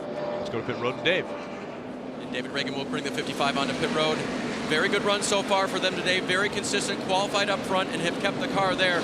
Reagan this time will most likely take 4, although they did talk about taking 2. They'll go to the right side for Goodyear's first. We see the lefts up on the wall, Marty. Dave, Kyle Busch, it is really hot inside the car, especially on restarts and when he's drafting. A little bit free. You're going to see a very small wedge adjustment for Kyle Busch and 4 Goodyear tires. Down below on the left-hand side of the screen is Dale Earnhardt Jr. He said it feels like he's sort of dragging the left front of the car. 4 tires for Dale Earnhardt Jr. And for Joey Logano, 4 tires and no changes for him. Of the guys who pitted here, Kyle Busch wins the race off pit road, Rick. And it seems as though you guys are surprised by all of the cars that came onto pit road. We'll discuss this strategy when we come back to Indy.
Welcome back to the Brickyard. We're under our third caution. This one was for debris on the front stretch. You see it right up against the outside wall, bouncing around.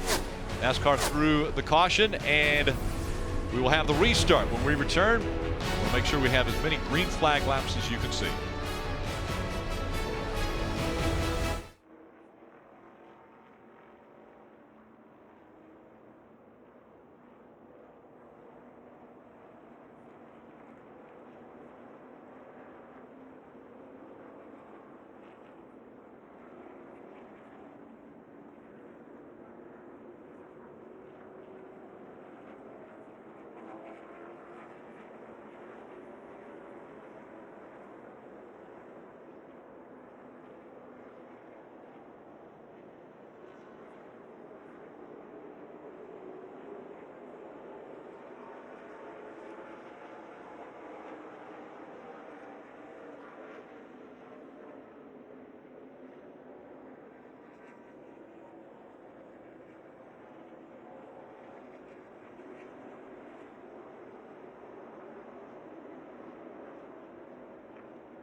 Welcome back. 2 and 3 wide going into turn number 1 on the restart.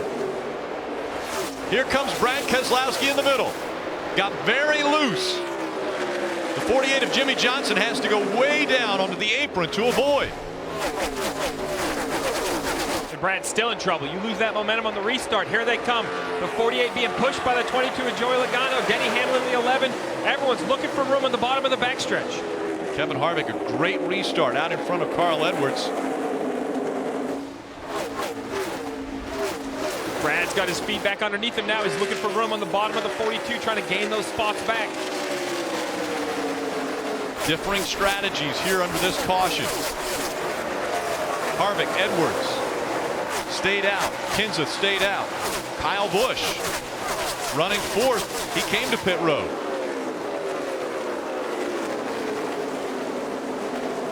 Little bobble by Casey Kane in the 5 on the outside of Paul Menard in the 27.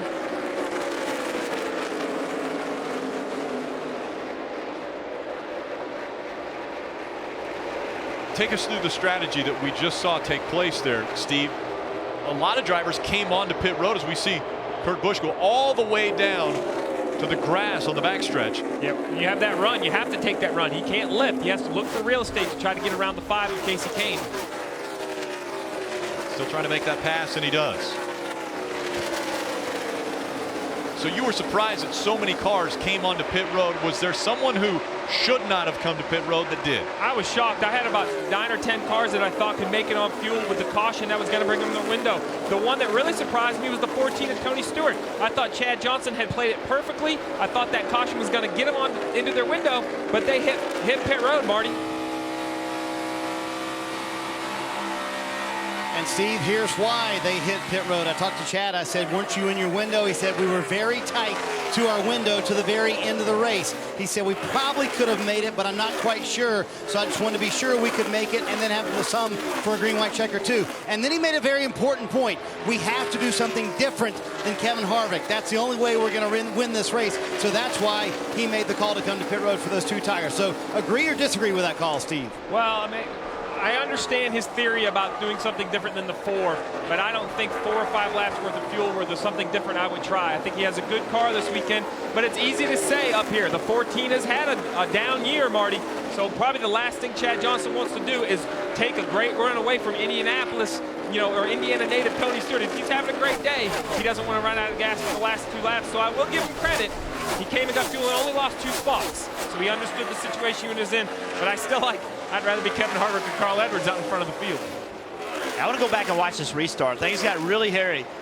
We saw Brad Keselowski get really loose on the inside, stacked everybody up. Typical Indianapolis restart. You can see here on the start, Keselowski does a good job. Really doesn't have Carl Edwards pushing him, where you see Kenseth is really pushing Harvick, pushes Harvick past him. But watch as they get in the corner. Watch Keselowski's car. Completely loses the car. They get together, has to chase it up the racetrack. Carl Edwards gets by. Watch Jimmy Johnson on the inside. Look at where he ends up. He is on the apron of the racetrack entering turn 2 with the 2 on the outside. Now the 42 is 3 wide. All these guys behind him, they're looking at that. See Denny Hamlin, he's looking. That's an opportunity.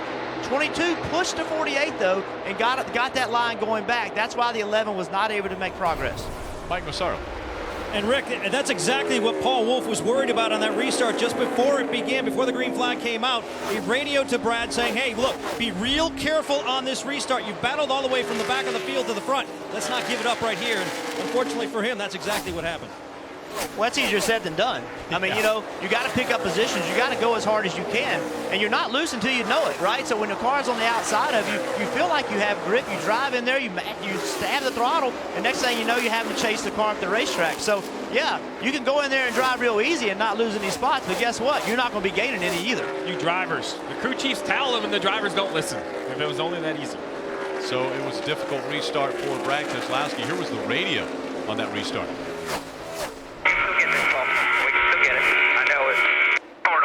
Saving fuel, though. We got to go forward. Saving fuel ain't going to do us no good at this point where we're at. Guys can all make it now, so they're not going to be having to save or anything. So you lose those positions, and it changes your strategy because you know now you got to go get some. But again, that was my point on the restart. If he could have stayed in the gas, and if he could have picked those spots up, well, now he's in a completely different position. So, yeah, it didn't work out, but you want your driver pushing and trying to make something happen. If you go slow, the line's going by you, I promise. You have to be aggressive on these restarts. Brad Keselowski restarted second, has fallen all the way down to 9th.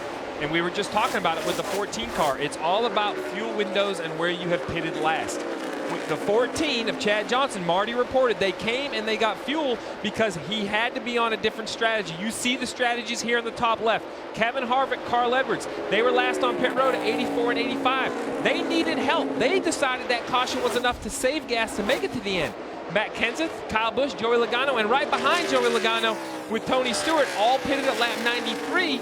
They're better on fuel. That's what Paul Wolfe was explaining to his driver. Listen, I know you didn't mean to lose the spots, but we can't save gas because the cars in front of him, of Kenseth, Kyle Busch, Logano, they're all good on gas. You're going to have to push them and try to pass them. Matt Kenseth looking to get by his teammate Kyle Busch in the 18. Had a little bit of a run as they went into the turn. Not able to complete that pass and falling back now. The momentum very big here at Indianapolis Motor Speedway. Let's go through the field. We'll start with Dave Burns. And Rick, the key on this strategy for a lot of guys may be how many wins do you have? Are you safely in the chase? For Kevin Harvick, that is the key to a one more stop strategy. They're going to have to stretch it pretty far here because the last time they pitted was lap 84 under green, Marty. Dave, for Carl Edwards back there, you know, I talked to him earlier about the success of Joe Gibbs Racing. He said, it's really a sweet spot right now. We're all successful, we're all sharing information, and we cheer each other on. I've only had that situation a couple of times in my career. We're having fun right now. JGR Edwards sits in second, and his teammate Kyle Busch right behind him. Kyle said it's a little bit freer than it was on the last run, saying to Adam Stevens, it's 2 numbers freer than it was the last round, especially right here when he's behind another car, Dave.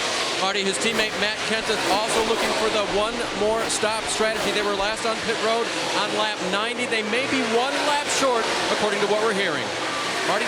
Dave, Joey Logano told me I don't need a reminder that it's important to Roger Penske to win at Indianapolis. Every day when I walk in Team Penske, I see all the helmets from the Indianapolis 500 winners. I would love to add my helmet to that list of winners at the Brickyard for Roger Penske. Car a little bit too free for Joey Logano right now. Tony Stewart setting back just a little bit after that last stop. He just told Chad Johnson on the radio, I need to be freed up on entry just a little bit, bud. Help me on the next spot. Tony Stewart would love to get an Indianapolis win. Battle for second, Rick. Tony Stewart, as you mentioned, trying to move forward. He's running 6th, just in front of Jimmy Johnson in that 7th position. The gap closed between Carl Edwards and Kyle Busch in the fight for 2nd. Tony Stewart has the advantage over Jimmy Johnson. About 0.3 of a second separating the 2 of those cars as Jimmy Johnson continues to track the exact tire marks of that 14. Jeff, you mentioned how important it is to try to run right on the grass when you go through these turns as close to that concrete as you can.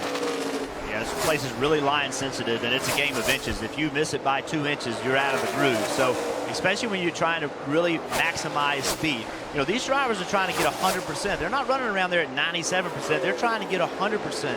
And so when you're doing that, you have to be precise. If you miss it by just a little bit, it matters a great deal on the timesheet because you have 4 distinct corners. Nowhere except a road course do we have corners like this. If you miss a little bit in each corner, it can end up being 3/4 of a second on the time. So you have to be precise. Kevin Harvick has a gap of 1.1 seconds between himself and Carl Edwards. And around goes the 43 of Eric Almirola. Caution will come out. Caution down behind us, turn 2, safe. Another one of our cars battling for that chase spot, that final chase spot, having trouble.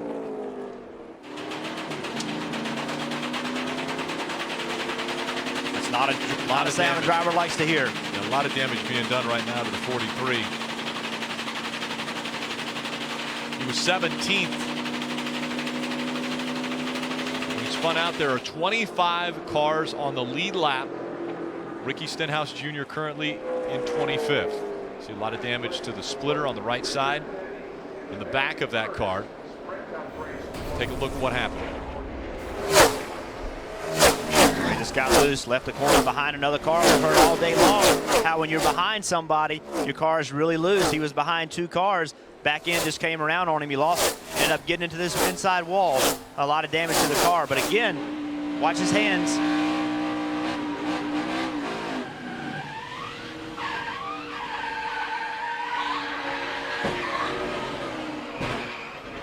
Heard him playing with the throttle. You know, he was trying to get the car right here. He's messing with the throttle. He hit it, wah, wah, wah, trying to get the car to come back around. He couldn't do it. When he saw he couldn't do it, he just locked it down. That's your only recourse. You know, you try to stay in the gas and get it pointed in the right direction, but when you can't get it, you just got to lock it down. Pit road is open. Does anybody come to pit road? The top 10 don't. Top 10, top 12. I think at this point, if you're Brad Keselowski, you might come to pit road out of the 10th position to get yourself off sequence. He fell back on that restart. He has to do something to give himself an opportunity. But the top 10 cars, in my opinion, they're committed to their one more stop from here. I would stay on the racetrack. I think they have the right strategy from here. They've got to be around inside of, say, lap 35, 34, 33 to go. Is that the strategy that they're going to be playing now to try to get into that window? That would be the strategy. The only reason teams would pit now is if they feel tires will overcome them. The toughest place to be right here is the leader. Tony Stewart pitting. That really surprises me. Kevin Harvick stays out. Carl Edwards, Matt Kenseth staying out. And look at all the cars they're dragging in with behind them, though. They're hoping. You see Brad Keselowski, I mentioned him. He's hoping that he's coming to pit road to get tires. Mike.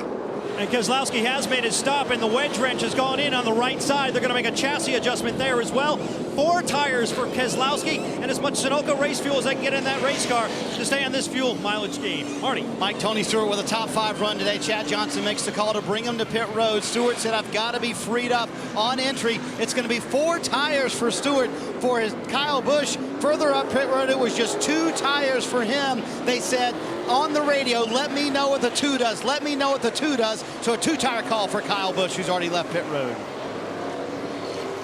Interesting, a 4-tire stop for the 14 of Tony Stewart. We'll see where they shake out when we get the restart.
Welcome back to Indianapolis Motor Speedway.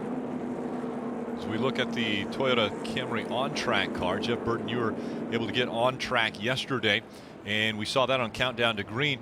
Take us inside the cockpit of that car. Well, we've talked about how hot it is today, and we've seen temperatures of over 130 degrees inside the car. And you heard a few drivers talking about air conditioning. Well, let's be clear.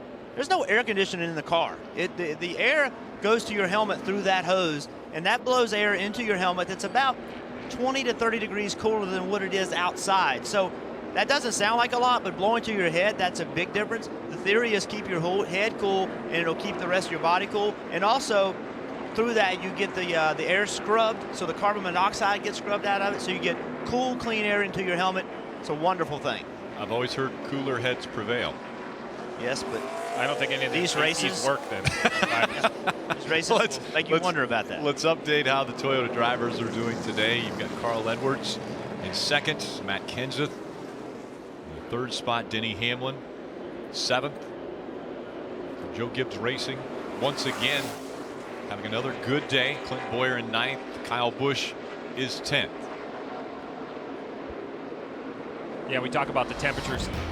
You know, that we talked about. Casey Mears is carrying that temperature gauge for us. You see it right there on the side of his headrest, 98 degrees at the start of the race. Here it is under green later in the race, 130 degrees.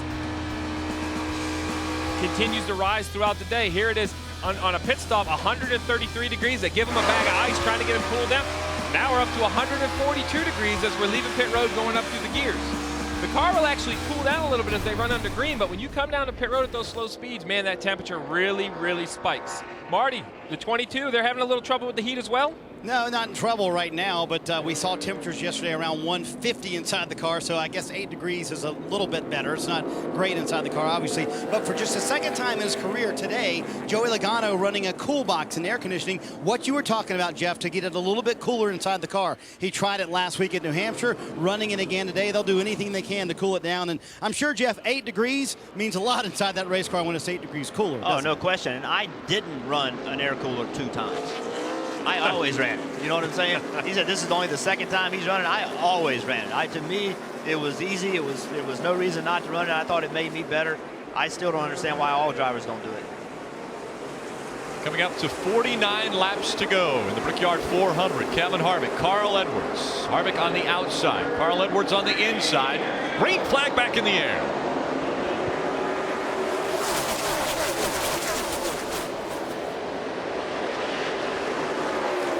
This time it's Denny Hamlin who moves to the inside of the 48 of Jimmy Johnson to steal that spot away. We talk all about strategies, but strategies only work with good restarts. On the last restart, Brad Keselowski lost track position. This restart, we see the 48 of Jimmy Johnson losing a couple spots. Falling back, the 42 of Kyle Larson moving forward. Kyle Larson up to 5th. All the way down to the grass on the backstretch. Casey Kane in the 5. Tony Stewart in the middle of 3 wide now. Greg Biffle had to get up out of the groove. And again, this is one of the problems with giving up that track position. Now you're in the middle of all this. If you could have stayed and kept your track position, you would have to be back here in this pack. It's so hard to pass back here. If you get your track position, I don't think you should give it up. Track position so important. Jamie McMurray, McDonald's #1, the winner at this track. Try to put a big block on Newman. You have to protect your spot. Every spot matters. And if you see a guy coming and you think you can block him, you go block him. That's part of the race strategy as well. Chase Elliott at 25, he's getting a quick lesson. His Absolutely. First ever time in Indianapolis. For the first time, the sun has come out and it is beating down on this racetrack. How is that going to change the handling? We know it's going to get warmer, but how will that change the handling on these cars now? Nothing will get better. I mean, you know, the hotter it gets, the slicker it gets, the worse it gets. And then we've heard all day long about being behind another car, how it takes air off your car. Well, right here with this pack of cars, trust me, there's no air on them, so they are sliding and slipping, and that's why we're seeing them run into each other. Joe Logano is reeling in Kevin Harvick 0.3 of a second between 1 and 2. Here comes Kyle Busch, winner of the Xfinity race yesterday. See Kyle turn left right there. What he's trying to do is trying to pull the air off of the 42 spoiler. A lot of times if you just turn left, it makes it hard for the car in front of you to turn left in front of you. I don't know what happens with the air, but the air gets packed up against you, and it really is difficult. So that's an old move that we haven't seen a lot with the 2015 package, but we saw it in Kentucky, although it's a completely different package than this. We saw drivers trying to use that tactic, and we're seeing it today. Here comes the momentum. It's paying off. Kyle Busch is going to get like Kyle Larson. And he has to be bullish. He has to be aggressive because Kyle Busch chose to pit at lap 108 and put right side tires on there. He just can't be polite. He has to use those tires while he can see these cars because this leader, the 4 and the 22, they're on older tires. He knows they're on a one-stop strategy. His only opportunity to pass him and catch him are right after the restarts. And everybody else will have to come to pit road. Everyone has to at least make one more stop. It's just the fact that Kevin Harvick, who pitted on lap 84, will have to come potentially a little bit earlier than, say, Joey Logano, who pitted on lap 93. But if Kevin Harvick comes to pit road, that would force Joey Logano's hand because he doesn't want to be out there on older tires. Yeah, another guy that's got really fortunate they caught a caution early is the 48 car, Jimmy Johnson. They were on pit road when the caution came out, so they're under the same strategy to run hard. A minute ago, we were listening in before this last restart to their radio. But we're sitting 5th right now. Got about 20 laps until we pit. We need to go hard for about 20. Then we'll come in and get fuel and tires. That's Chad Kness telling Jimmy Johnson. We talk about communication. It's important for the driver to know. I know it seems, Jeff, that everybody's going to go hard, but as a driver, it's got to help you to understand what the strategy is. Matt Kenseth just in front of his teammate Kyle Busch. Kenseth running 4th, Kyle Busch 5th. You see the 22 car in second spot. Look at that piece of debris on his nose. That's in the worst possible spot. There was something in turn 1. 2 cars hit it, but the 22 is the only one that it stuck to. So, Marty, you got something? Well, we can't see there, Jeff, is a little grass on the grill as well. Remember, they had this problem earlier in the race. Joey Logano was in the lead, gave up the lead, let Carl Edwards pass him so he could get that debris off his grill. So now he's got a long gap to Carl Edwards if he wants to get behind him, get that debris off. But that grass, always an issue here, isn't it, for crew chief Steve? It absolutely is. With that grass right on the inside of the racetrack we saw a few laps ago, the 5 got all the way to the grass to try to pass someone on the backstretch. That small debris not only plugs the grill screen, but as it gets inside the actual ductwork, the radiator becomes less and less efficient as the day goes on. That's a thing. It's breaking up, but if it's going inside the ductwork and getting on the radiator, you may not see it, but it's still going to hurt the cooling. Debris on the front of the 22. We'll watch to see if that engine begins to overheat. He's running second right now behind Harvick.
Welcome back to Indianapolis Motor Speedway as we continue to enjoy the Crown Royal presents the Jeff Kyle 400 at the Brickyard. NASCAR fans, don't miss a race. Visit NASCAR.com/calendar to download the official 2015 season schedule. You get free race reminders, find out all your local broadcast information. Smoke coming out from underneath the 33 of Brian Scott. Hard contact to the outside wall for the 33. A lot of damage to the right side. Interesting time for a yellow. There's 40 to go right here. We heard all day long everybody could run 34 to 38 laps. Oh, he's going to cut the tire. He's back into the wall. This is what happened initially. He's way out of the groove. Obviously, when we got in the screen, he's already wrecking. He finally ran out of the racetrack, but it's way out of the groove when we got to him. He was running 29th, 1 lap down into the safer barrier. A lot of damage to that right side. Yeah, he was the last car of a line of 4 cars, and we've heard the drivers complain all day about how bad they are behind other cars. So they probably just got away from him, got out of the groove, got in the dirty stuff, then you're along for the ride. Nothing you can do. 5th caution of the day. 18 caution laps have been run. Only 40 to go. Does someone decide this is the time and you stretch it? Everyone decides. Everyone's on pit road. This is it. we're getting ready to say who has the best fuel mileage. Anyone who stays out right here doesn't have a chance to win this race. All the leaders will be on pit road and trying to find a way to run the final 39 laps on 1 tank of gas. Will you have to save? Will you be able to be aggressive on the restart? You're going to pray for cautions. You have to be aggressive to keep your track position. You got to get out, get spread out, then worry about fuel. First thing you worry about is track position. Second thing you worry about is fuel. Kevin Harvick, race leader, is going to lead onto pit road. We'll see who decides and opts to stay out. Harvick all the way down through 10th. Through 13th, David Reagan stays out. Brad Keselowski stays out. Harvick bringing the lead lap cars onto pit road. Dave Burns. 4 Goodyear tires for the leader, full of Sunoco fuel, but he was still told that he'll have to save the team about 3 laps of fuel to make it to the end from here, Mike. Marty. All day, 40 laps to go, and these cars can only go about 35 laps on fuel. This is going to be fun to watch. You see Kyle Busch, top right of your screen, the left side tires, he was told not to slide them. Carl Edwards, top left of your screen, going to be 4 tires for his JGR teammate, and Joey Logano, 4 tires as well for the 22. No changes on that 22 car for Joey Logano. Yeah, Joey Logano almost running into the 11 of Denny Hamlin coming off of pit road. 3 spots made up for Kyle Busch. How about the 10 spots for Truex and Danica Patrick?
NASCAR racing continues next week on NBCSN. Next Sunday at 12 p.m. Eastern, Sprint Cup Series racing, the tricky triangle of Pocono Raceway. And Saturday night at 7:30 p.m. Eastern, Xfinity Series, U.S. Cellular 250 from Iowa Speedway.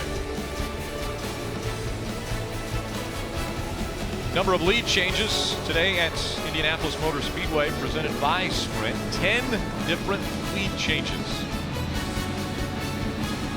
Follow Miss Sprint Cup on Twitter now for a chance to win an autographed hat from today's Victory Lane. And who will be donning that hat in Victory Lane? That's the question as we have under 38 laps to go. We talk about qualifying and how important qualifying it is. It's just not where you start. It's also what what pit you get to pick. We're going to see here the 4 has already completed their pit stop. Had a great pit stop. He's leaving pit road, but look at the 22 and the 19. Both beat him to the camera purely off from where they were on pit road. And keep in mind, that white line where the cone is, that's the end of pit road, but that's not where pit road speed is taken. The white line where the camera is, that's where pit road, the end of pit road speed is. That's where the pit road. Right. So Harvick got beaten to that light, and that was all because of track position on pit road. So we talk about track position, but pit road position matters too. That was 2 spots he lost because of where they pitted. I want to take a look at the lap leaders in today's race, brought to you by Arby's. Kevin Harvick has had a dominant car. He's been out front for 65 laps. Joey Logano, Carl Edwards, all over 20 laps led. Kyle Busch has led 8. All right, Rick, so now we have choices to make. The people who pitted are definitely short on gas. No one can make it comfortably. You have to decide as a crew chief, do you feel your driver can save you enough? Are you going to get enough cautions to do it? Everyone's going to have to figure out what the best plans are, Dave. Brian Patty decided to have David Reagan stay out. Brian, how does the strategy work from here for you? It's pretty simple. I mean, we were stuck back there in 12th to 14th spot, so the only way to invert the field is to do something oddball. So everyone here can't make it on gas. Everyone's got to pit one more time, so we'll take our gamble. They took it, Mike. And Brad Keselowski last pitted on lap 106. Crew chief Paul Wolf. How do you feel like your strategy's playing out right now? Well, it's not where we want to be. You know, we've done such a good job the first half of the race and put ourselves in position there, but 2 restarts ago when we had a bad restart there, that kind of threw it away for us. And, you know, so now we're just trying to do something different. You know, the Miller Lite 4 is really strong, and appreciate the effort of all the guys back in the shop. Going green, Rick. 2 by 2, 43 cars rocketing back towards turn number 1. And they fan out once again after they cross the start-finish line. 3 wide for the lead as they go into 1. Tony Stewart has to back off on the bottom of the racetrack. Brad Keselowski trying to hold David Reagan off. Reagan out in front. Keselowski running second. Kyle Busch has moved up, contending for a top 5 position. See Kevin Harvick on the bottom. He knows he has to go. He's pushing Carl Edwards. He's got to get those spots back that he lost on pit road if he's going to have a chance to win this race. Tony Stewart way out of the momentum on that back stretch, has lost numerous spots. He continues to fall back. Now Harvick did a great job on that restart to get those spots back. He got by Logano. That was aggressive driving. That's what I'm talking about. You can't just drive in a corner, do it easy. You got to be aggressive like all these guys are being. Jamie McMurray went all the way to the inside wall to try to block. Did not want to see the 17 of Ricky Stenhouse Jr. get by him on the inside. David Reagan, Brad Keselowski, Casey Kane, Carl Edwards, Kevin Harvick.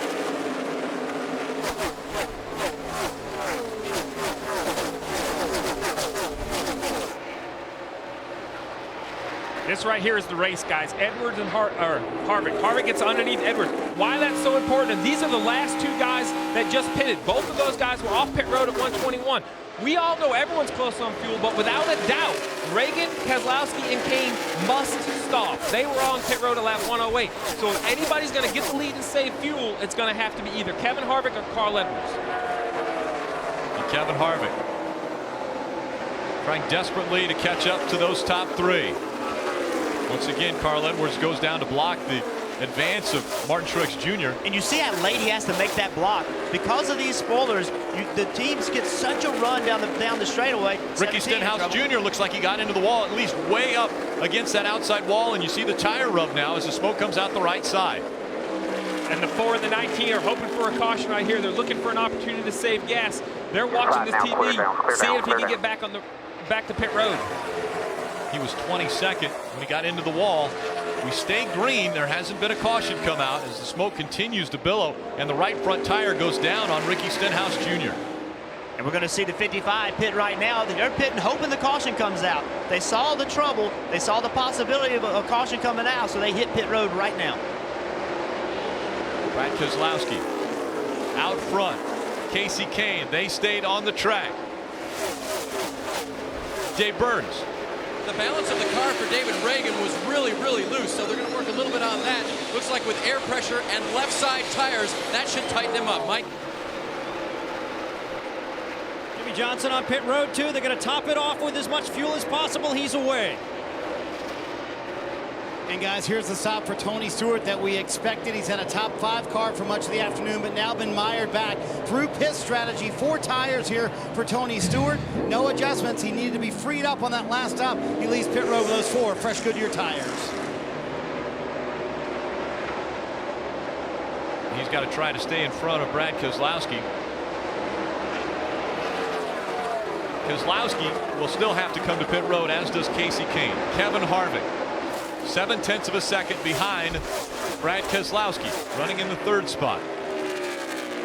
The 2 in front will have to come to pit road still. Kevin Harvick may not have to come to pit road. Just behind him is Carl Edwards. This is what they had to say on the radio. All right, buddy. If you just keep doing exactly what you've been doing on fuel mileage, that puts us right to the checkered flag here. Most of the people around you are not getting that good of mileage. Sounds like they're between 3 and 4 short at least. So some are going to be in save mode, so work your way up through there as quick as you possibly can, and we'll save when we get to the front.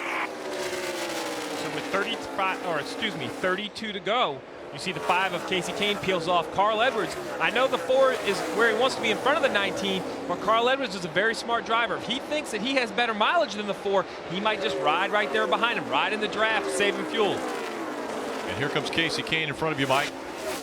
Yeah, Casey Kane coming down at pit road as well. They'll go to work on the right side of that machine, expecting a 4-tire change here on the 5.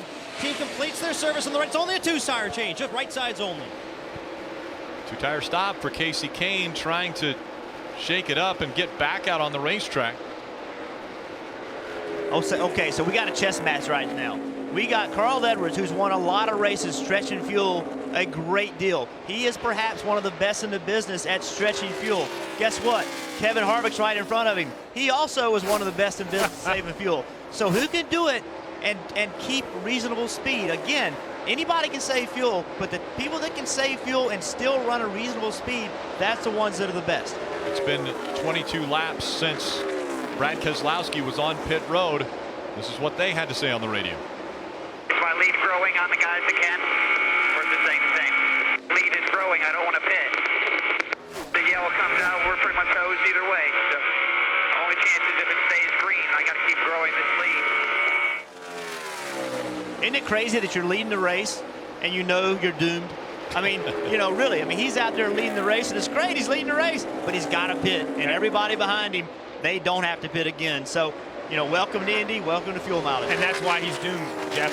Brad Keselowski was last on pit road at 108, everyone behind him 121. Now listen, the crew chiefs at 121, they're not feeling great about their strategy. They have this bad pit of the stomach feel. They know they can't make it by the numbers. They're asking their driver to save gas. And there's not a readout in there that says, hey, I'm saving gas. This is how much I'm getting. These drivers are back to style. They have all these systems in place. They practice this.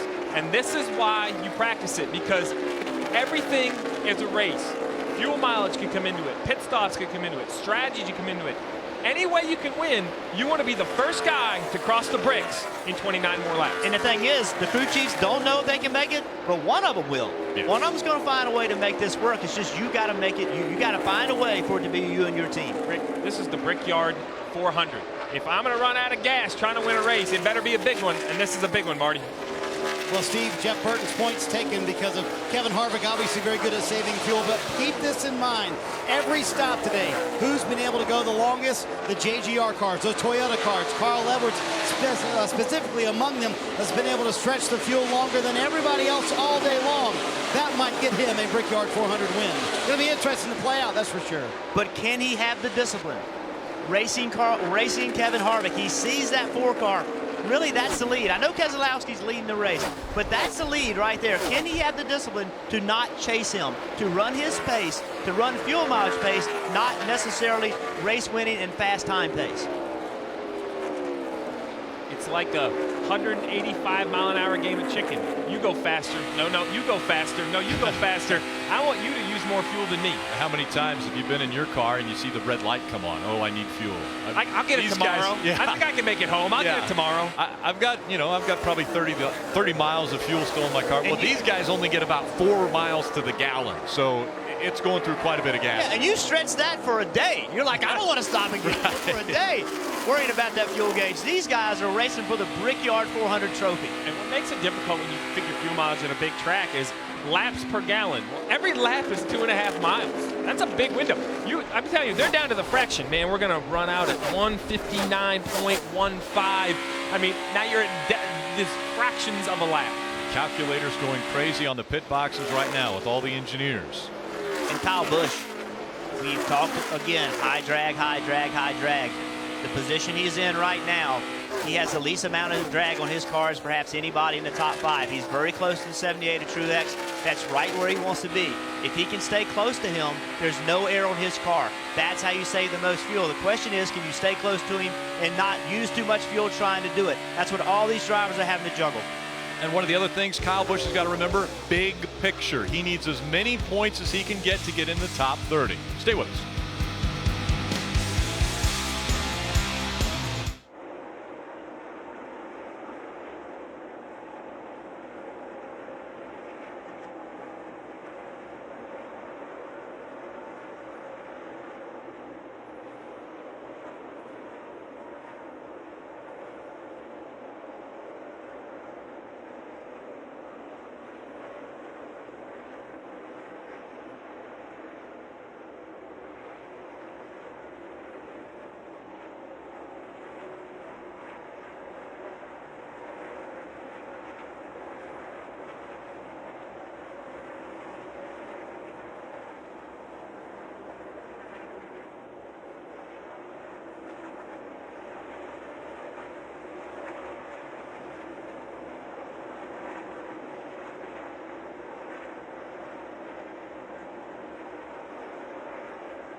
Monday mornings, NASCAR's winning driver will be Dan's guest in the Man Cave. Dan Patrick's show is on NBC Sports Network weekdays from 9 to 12 p.m. Brad Keselowski was last on pit road on lap 108. He is leading. It was presented by Sprint. Join All-In Wireless from Sprint. Get unlimited talk, text, and high-speed data. Pick your smartphone for just $80 a month.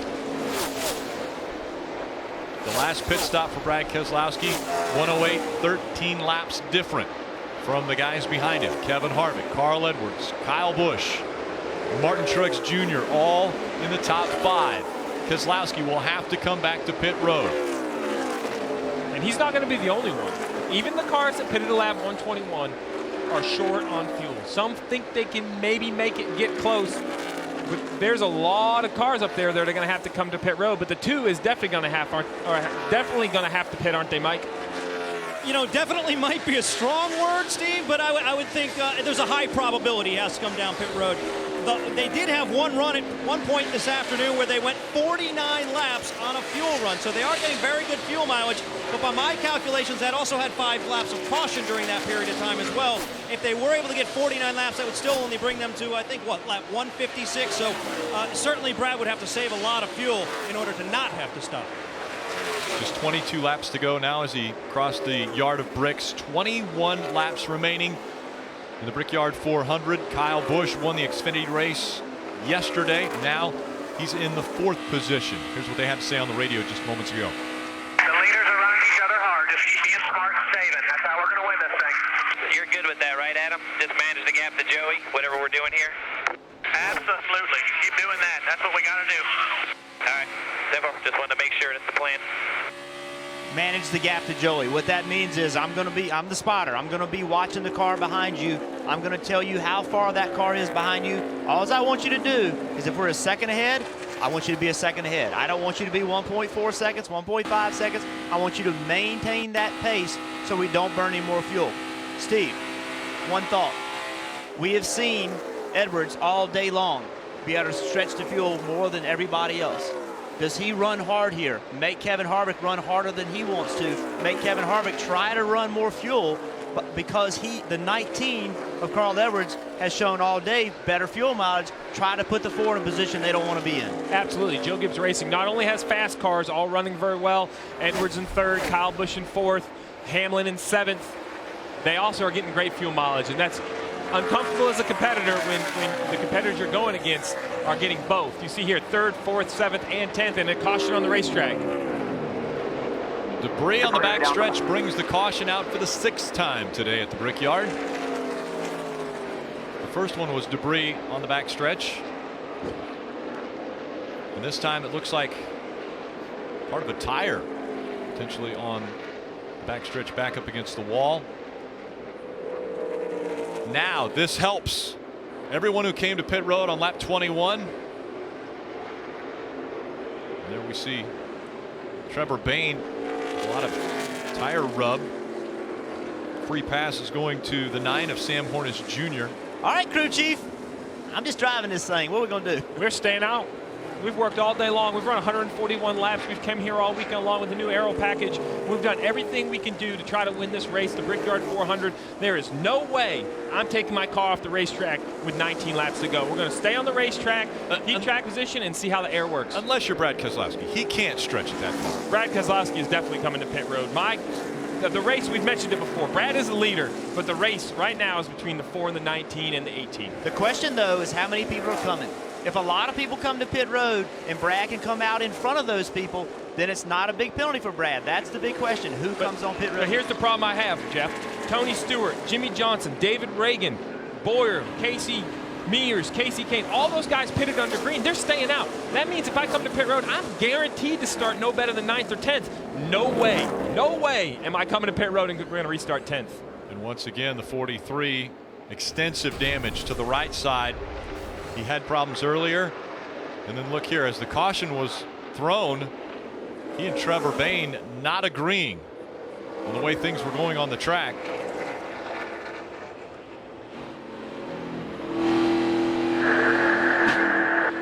Bayne came down. Almirola not happy about it. 6 run over all power pumpers here. And then so much more damage. The right side tires went down for them. Brad Keselowski on pit road. Quite a few others are making their way to pit road. Mike? And Paul Wolf not about to gamble. They're bringing the car down pit road. They're going to work on the right side tires. They're going to put 1 can of fuel in, now to the left side. That's all they need in terms of fuel. 4 tires and 1 can. Dave. Matt Kenseth wanted more rear grip in the 20 car. That's why he gave up 10th position here at the Brickyard. He'll get 4 tires and Sunoco fuel, and they'll send him back out. Marty? Jamie McMurray also taking advantage of this. He will pit as well. The car's been extremely loose for McMurray for much of the day. You see the 4-tire change. Dale Earnhardt Jr. also taking advantage of this as well. Greg Ives said, let me know who pit. They told him who was coming. He said, bring it on down pit road. They've made several big swings at the 88 car today that have actually made it better on pretty much every stop, taking a long time on that right rear and left rear for Dale Earnhardt Jr. You see Tony Stewart also on pit road at this point, one of the last cars on the lead lap, pitting from 25th. They take 4 tires for Seward.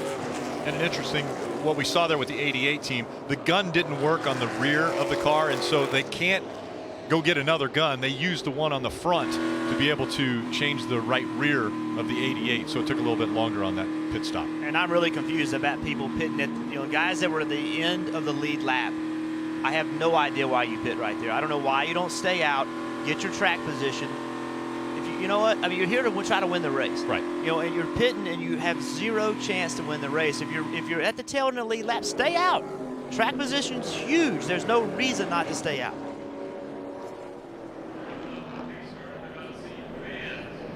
Got some great pictures of Indianapolis Motor Speedway, and our aerial coverage has been provided by our partners at Smithfield's Foods. A gorgeous afternoon. It was overcast to start the day. There was possibilities of drizzle that were going to be in the area. That stayed away, giving us the opportunity as they're coming back to the stripe. Just 17 laps to go as we hope to see them race to the green. 160 laps the scheduled distance. Quite a few of them hope that that's all they have to go. We have the possibility of 3 attempts at a green-white checker finish. If that happens, we're going to see guys run out of gas. And I think as a crew chief, I just don't think you can worry about that. Rarely do we see 3 green-white checkers. I don't know if we've ever seen 3. So I always encourage my crew chief, hey, look, if we run out of fuel because of a green-white checker, so be it. I think you just got to race for this, for the checkered flag. You can't plan for something you don't know about. So if you're pushing it, go ahead and push it. Try to just get to the checkered flag. Well, next Sunday, the Verizon IndyCar Series is on CNBC. 3 races remain. Juan Pablo Montoya, he leads the points, but several drivers are putting the pressure on the Indy 200 at Mid-Ohio. Next Sunday at 1:30 p.m. Eastern on CNBC. Marty. Well, Rick, Darian Grubb called this caution the great equalizer. He felt like they could push Kevin Harvick. Now you can't push so much. How do you think it's going to play out, Darian? It's going to be interesting. We were hoping to really be able to push him. We're out of fuel. We were in good shape to make it to the end. We're going to keep pushing here to get all we can get. This is not nerve-wracking at all for a crew chief, is it? Not anymore. We already made our bet. We're going to lie in it now. All right. Obviously good on fuel now. They feel like Darian Grubb and Carl Edwards can get up there and maybe pressure Kevin Harvick for this win. Rick? Yeah, the goal right now, get the win. If you can win at the Brickyard, a huge accomplishment in your career. But the big picture has to be looked at as well, the chase. As we get ready for the final 10 races of the season, we look at our chase grid, the cutoff point, Eric Almirola in 16th, and he has just had some severe damage to the right side of that car. He and Trevor Bayne not playing nicely on the track. Jeff Gordon, 12th, still looking for a win. 73 points in front of that 17th spot of Clint Boyer. And remember, always Kyle Busch. If he makes it into the top 30, he moves ahead of everyone based upon the points. Yeah, and he's running 3rd right now, so that tells me that he's continuing to show speed, do what he needs to do to try to make the chase. Jeff Gordon, what's not the issue, but what makes this points battle so hard is a DNF or a poor run, the percentage of points you lose is drastic. So if Jeff Gordon ends up in 42nd today, he's only going to get 2 points for his effort. That's going to really bring him down the standings. We've talked about strategy for the last probably 30 minutes, 45 minutes, or the whole race for that matter. But we're talking about winning strategy. There's also strategies of trying to get points.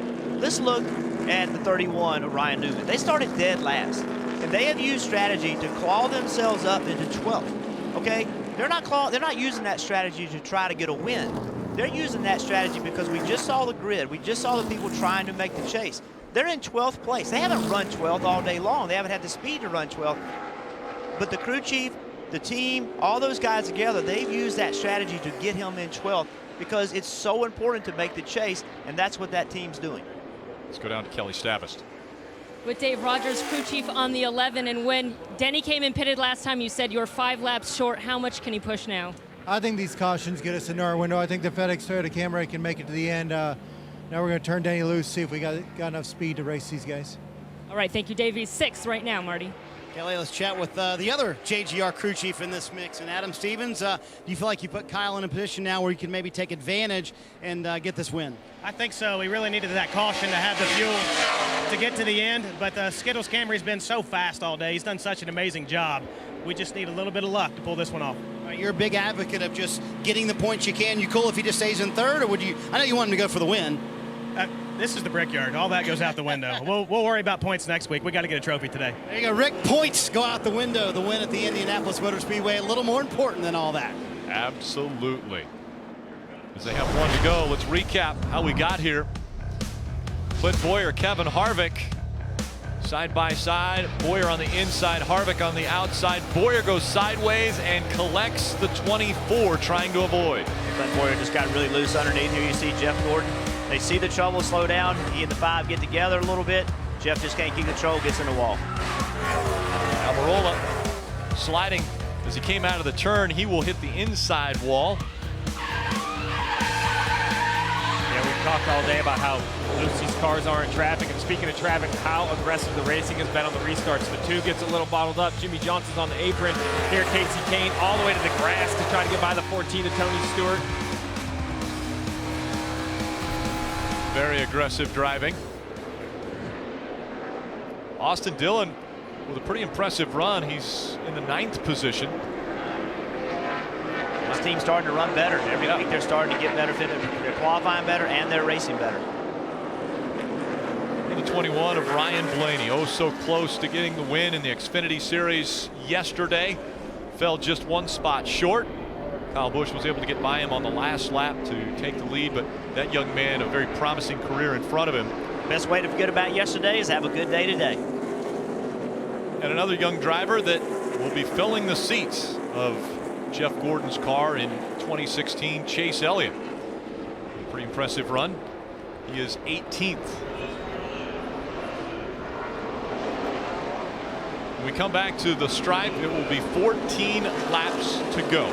Listen, there's no saving right now. This is racing hard. You got to get your track position. If you get your track position, have a good restart, then maybe save a little bit, but you got to go hard right now. Have a good restart. That's going to be the key right here, is this restart. Kyle Busch continuing to clean the tires, warm them up as he comes down the front stretch. Kevin Harvick on the outside. Carl Edwards on the inside.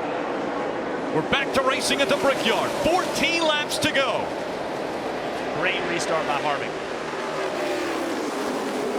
Carl Edwards up the racetrack sideways as he got into the 22. Not a good restart for Carl Edwards. He starts to fall back. All that track position, it's gone. Strategy's gone now. You lost so much track position, it's probably almost impossible to get it back. After starting on the pole, he's dropped way back, almost out of the top 10.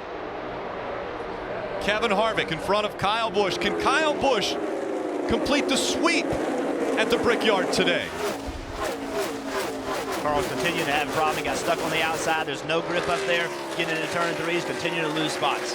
Went from having a chance to win the race to just surviving and try to get a top 15. What happens is you have that problem, you go to the back, now the tires are on top of you. But the front of this group, Kyle Busch has had a great car all day long. He's never been in a position to really see the leader, to see if he can push his car. Here he is, 13 to go, trying to run down Kevin Harvick. Fighting for spots, into the grass, goes the 88 around, he goes, he'll get, oh, so close to turn 1 wall, and the caution comes out. He does kiss the wall with the right rear. All the way down into the grass on the inside of turn 1, he slides up and hits the wall. Just these restarts are so aggressive. Everybody's trying to get some while they can. A lot of guys have new tires in the back of the pack trying to make some moves. Just very aggressive. He's all the way in the grass in turn 1. Let's look back to what just happened. See the 88. Dale Earnhardt Jr. be trying to make his way back to pit road. Well, he turns to go, and there's Casey Kane's underneath him. He never knew Kane was there. Now he's in the grass with the splitter. Some people behind him will probably have to pit because that grass will be on the grills. And remember, on the pit stop, they had a problem with the left side. They couldn't change the left rear tire because they had a problem with the gun. And so they had to go with the front tire changer's gun to change it. So that's why he was mired back in traffic. And this is what the result is.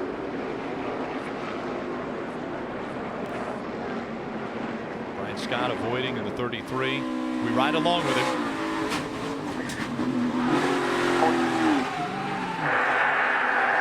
Hold the brake.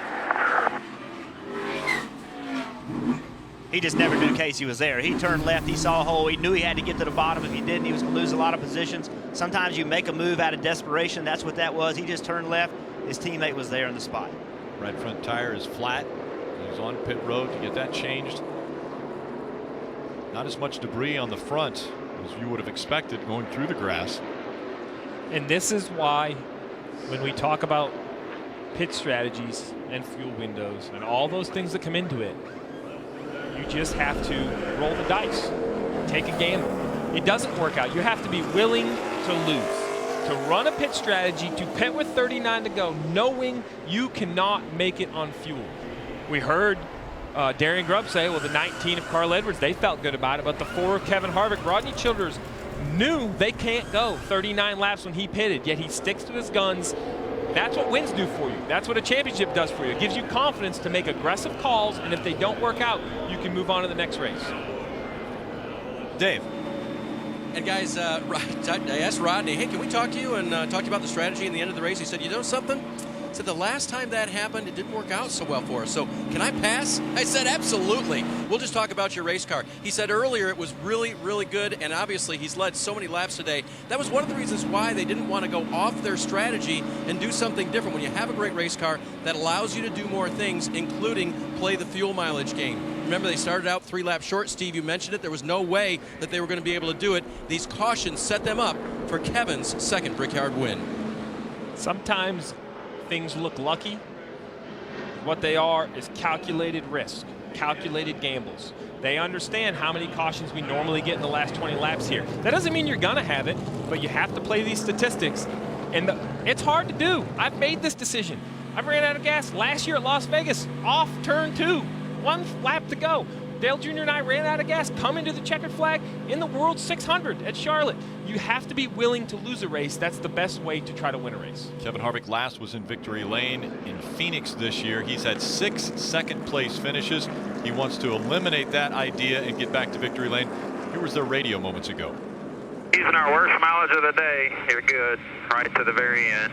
If we use our best mileage, we're about 1 lap to the good, and that's not counting anything you save. So that's the go light.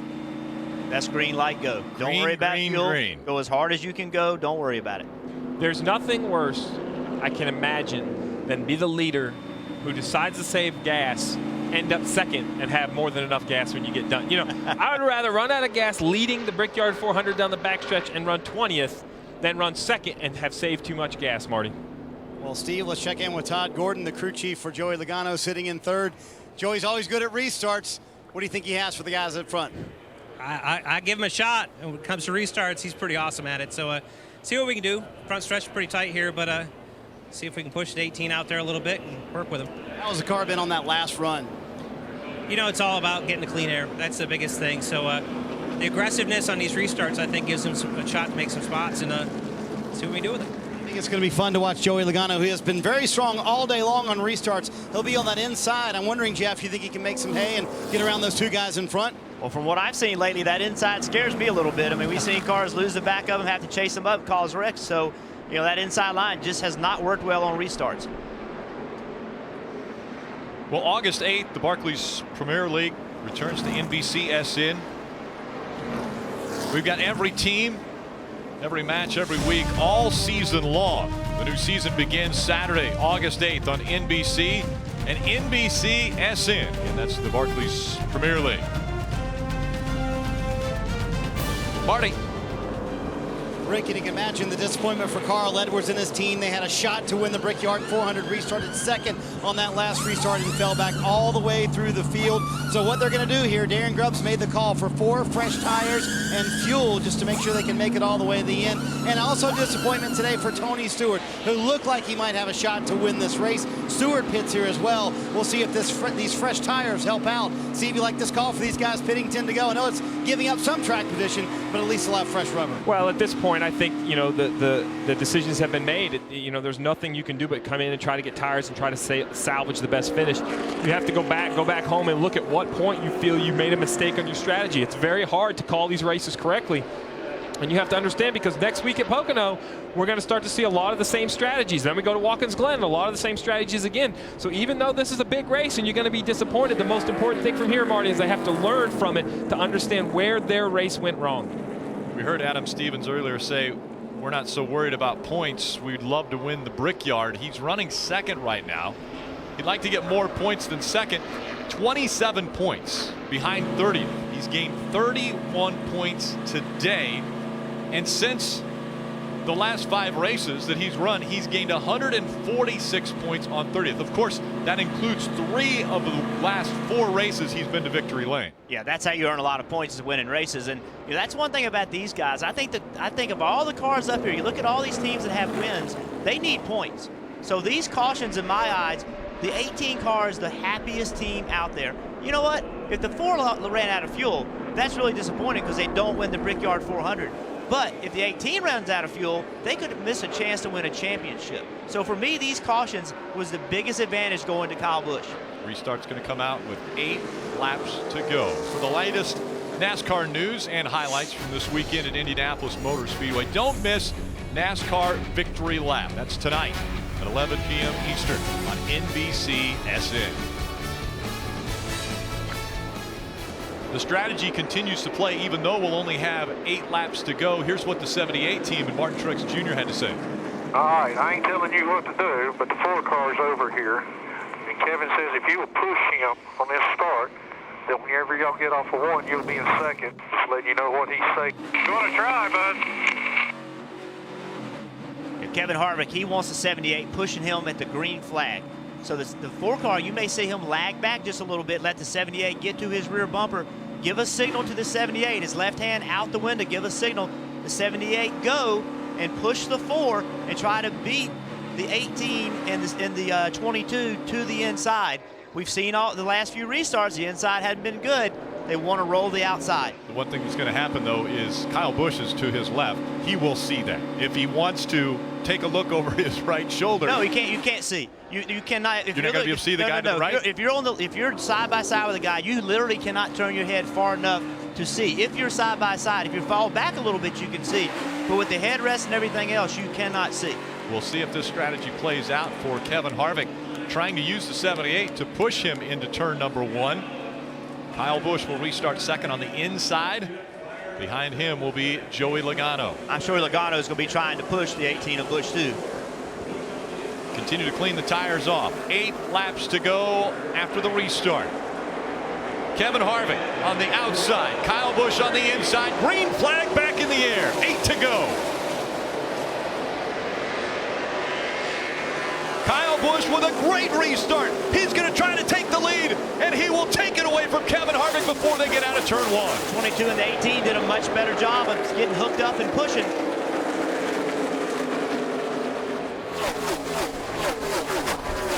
What an incredible restart by the 18 of Kyle Busch. He's back out in front at the Brickyard. Joey Logano did a great job of getting latched up to the 18 and pushing him, getting him in front of the 4 car. The 78 did not do as good of a job pushing the 4. The 4 has been so strong. He's led 75 laps today of the 152 that we've run. Kyle Busch has only led 8. He wants to lead the most important. As they cross the yard of bricks, 7 laps to go. Oh, Harvick did a smart thing right there. He stayed in his line to see if he can make it work off of 1. No, he can't. Here comes Joey Logano. He's closed the gap between himself and Harvick.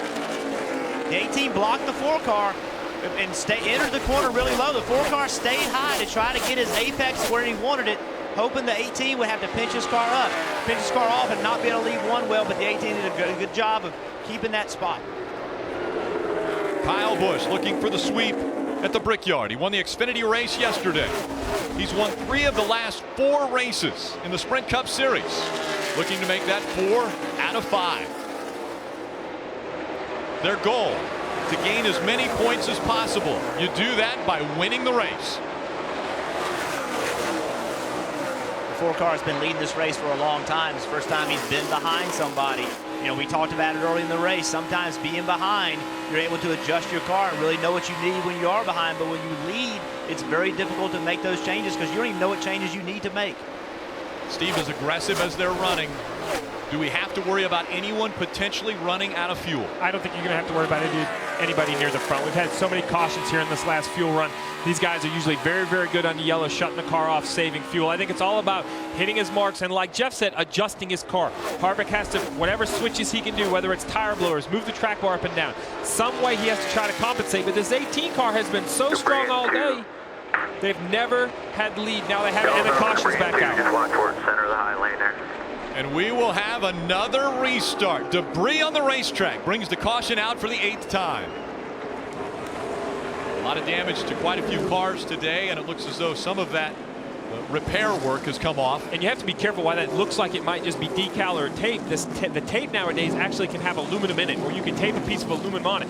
At the speed that these guys are running, you can't assume that's a piece of tape. We're going to have to take a look here and see where it came from. Off the 13. You see it's off the nose of the 13. As it blows in the air, you see it's both white and black.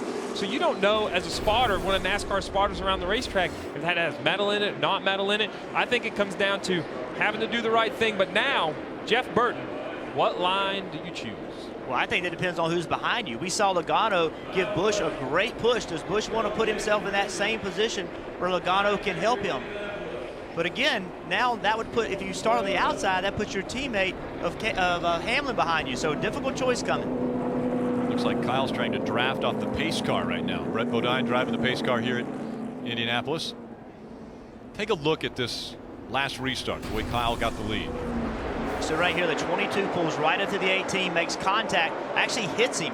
Look how far the 78 is away from the 4. That hit from the 22 is what propelled the 18 in front of the 4. That's the communication between the guy in second and the guy in third, understanding what you both needed. That helped Joey Logano also. It gave Joey Logano a chance to get his best finish. He wasn't just trying to help Kyle Busch, he was trying to help himself. So that's what's difficult right now for Kyle Busch. You have a guy in Logano that just did exactly what you wanted to do. Do you start on the inside and let him do it again, or do you give Harvick the outside, which is what he wanted? Harvick's going to have somebody else. Now he's got Hamlin behind him. Can Hamlin do a better job than what Truex was able to do? That's a question we don't know. Nobody knows. That's the guess that Busch has got to try to make. You mentioned communication. Here was the communication with the 18 team. Save me all you can. Deep breath here. We can do this. Focus forward. Focus as he forward. shuts off the car. Focus forward. Don't look at that mirror, just look out of the front windshield. Adam Stevens, crew chief for Kyle Busch, on this incredible run that they have had the past 4 races. The last time we had 4 wins, 3 or more straight wins in a single season, it was Jimmy Johnson in 2007. Jeff Gordon has done it as well back in 1998. Not the finish Jeff Gordon was looking for in his final Indianapolis Motor Speedway race. This race is far from over. Let's be clear. Kyle Busch, what he's done in the position he's put himself in and his team is unbelievable. I don't think anybody, Kyle Busch's largest supporter in the world, would not believe that he could win the races that he's won over the last month. What they've done is unbelievable, and it's really uncharted territory. I am convinced that Kyle Busch's injury actually helped him in a strange way. When you have something and it's taken away from you, it means more to you. Kyle has come with a vengeance to prove that he's the race car driver that he is, to prove that he can overcome adversity, and he's got me convinced. There's no question he knows what he's doing. And it's not on the racetrack that I'm convinced. I've seen him make magic with race cars before. It's out of the race car. You know, it's his demeanor, it's his communications on the radio, it's when he walks through the garage in practice. Everything about him just seems that there's more to life than this race car. He has a family. He was out of the race car for a little while. And now sitting in this race car, this is the only thing that's important to him. But when he gets out of the race car, we saw a piece about Kevin Harvick talk about Keelan and how it changed his approach to that. And I think it's funny that we now see Kyle Busch and Kevin Harvick, new family men, at the front of this, one of the biggest races of the year. And people say, I hear this, people say when drivers have kids, it slows them down. That's the most ridiculous thing in the world. You want to take your kids to victory lane. You want to experience it with your family. When something's bigger than you, it means more. You want to take other people with you. So have it, you know, when Steve said racing's not the biggest thing, some people say, oh, that's terrible. That's a great thing. Now, if racing doesn't mean anything to you, that's not good. But the fact that you have perspective can make you a better race car driver. Brexton was with him yesterday on the bricks when he won the Xfinity race. NASCAR America. It's the best NASCAR news and information first. Weekdays at 5 p.m. Eastern on NBCSN. NASCAR is on NBCSN and NBC 7 days a week. We will have 2 laps to go on this restart. Kyle Busch has chose the inside line. The 4 will be on the outside. Here's their radio. And if you get any help, the outside is the place to be. Just you gotta be that half a car in front of them before you get to turn 1. Albert lines up. I know the 22 will push us. We know that, and 11 said he would too, so I don't think we'll have a problem this time. Just told the 11 not to help the 4. Interesting. So you have Kyle Busch and Kevin Harvick, who will be on the inside and outside of row 1. And then the 22 of Joey Logano behind Kyle and the 11 of Denny Hamlin behind Kevin. Let's be clear. If the 11 can push the 4 and clear the 18, he's got a chance to win the Brickyard. He'll help whoever he can help to give himself a chance to win. The final 2 laps of the Brickyard 400. Kyle Busch on the inside, race leader. Kevin Harvick on the outside. Green flag back in the air. A bad restart for the 4. He's struggling to get up to speed. Here comes the 22, looking to the outside of the 18. A great restart for Joey Logano. The 11 was hitting the 4 so hard that he had the rear tires off the And behind him there's a wreck. Into the wall goes Trevor Bayne in the 6. Yellow's out here, yellow's out. Now we'll have a green-white checker. Now will we have a fuel issue, crew chief Steve Letarte? I think we've had enough yellows. They're safe, but easier to say than to do. You know, they've had a lot of yellows. The good thing is this single car incident with Trevor Bayne hopefully didn't put a lot of debris on there. Right now, you're just hoping to clean it up as quick as you can. These leaders will be shutting the cars off and coasting around to pick up the pace car. The reason it's a green-white checker finish is because the leader did not receive the white flag for the advertised distance of this race. It was supposed to go 160 laps. We've completed 158. Extensive damage to the back of the 6 of Trevor Bayne. And he looks like he's driving a little angry right now. Yeah, what we saw earlier, him and the 43 had a disagreement on the front stretch. We have to go back and see the replay. It seems like sometimes those disagreements never seem to work themselves out. Let's take a look at this restart first. Yeah, we talked about the 11. Look right here. He is hitting the 4 trying to help him. He's hitting him so hard that he's got his rear tires knocked off the ground. That's why he can't get going. The 22 is pushing the 18 just like they did on the first restart. The 11 was trying to help the 4 because if the 11 could help the 4, he could help himself. He just was actually trying to help him too much. Just the timing was off on that. And now let's look back in the pack. Still outside. 1. Just looks like 3 cars trying to go down to turn 1 and not enough room, and the 6 gets turned around and up the track he goes. So a lot of damage to the 6 of Trevor Bayne. Yeah, he was driving angrily back to the pits because this is not the Brickyard 400 he was hoping to have. Yep. Now remember, there's scoring loops around the racetrack. And where you cross that scoring loop last, when the caution came out, that's the position you're in. So that's critical right here because it's a huge difference between being in the 2nd row and the 3rd row. The winner can probably come from the 1st and 2nd row. It's going to be very difficult to come from the 3rd and 4th row. Dave Burns. So, Rick, before the last restart, we played you the radio transmissions to the 4 driver, and then just at the end of that, before they went green, you guys called it. The 11 team had discovered that maybe it was at Denny's best interest to try to win the race and help the 4. Of course, when he spun his tires because of what happened, he was pushing him anyway. But back and forth, trying to decide whether you should help a non-teammate or help yourself to victory lane here. You always help yourself. And if you make your teammate mad about that, they'll get over it. You're here to win the race for you and your team. Teammates are designed to share resources.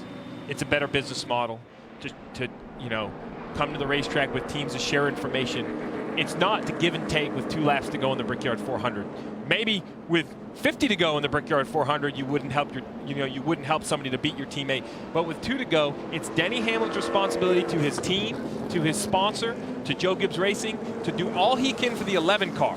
He can't worry about the 18. He has to worry about the 11. This is the Brickyard, one of the most prestigious races in stock car racing. And so now you've got the 18 of Kyle Busch in the 22 of Joey Logano, fighting it out for a Brickyard win.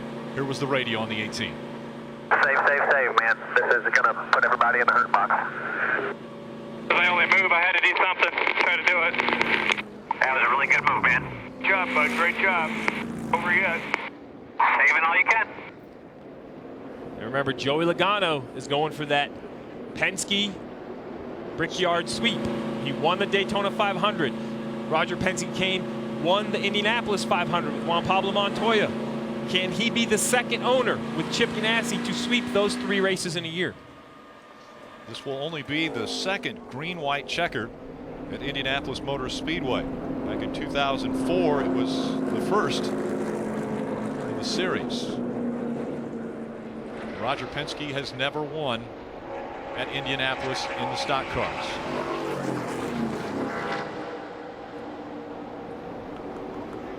A Cup win for Roger Penske would complete the sweep, as you mentioned, Steve. A win for Kyle Busch would continue the domination that we have seen since he has come back after his injury. And look, I'm going to go a row back because we weren't talking about Logano before the last restart, and here he is running second. I go back a row. Speaking of Roger Penske, there's the captain looking down. He has enough Indianapolis 500 trophies to fill a closet. But, I mean, what a year Roger Penske's had. Go back to Daytona at the beginning of the year, win the Daytona 500 with Joey Logano in the 22. The Super Bowl of stock car racing. That's a huge moment. And then to follow that up by bringing your open wheel team to the Indianapolis 500, have Juan Pablo Montoya win that for the captain. I mean, that's a great year, and here they are with the opportunity to complete the sweep and win the Brickyard 400.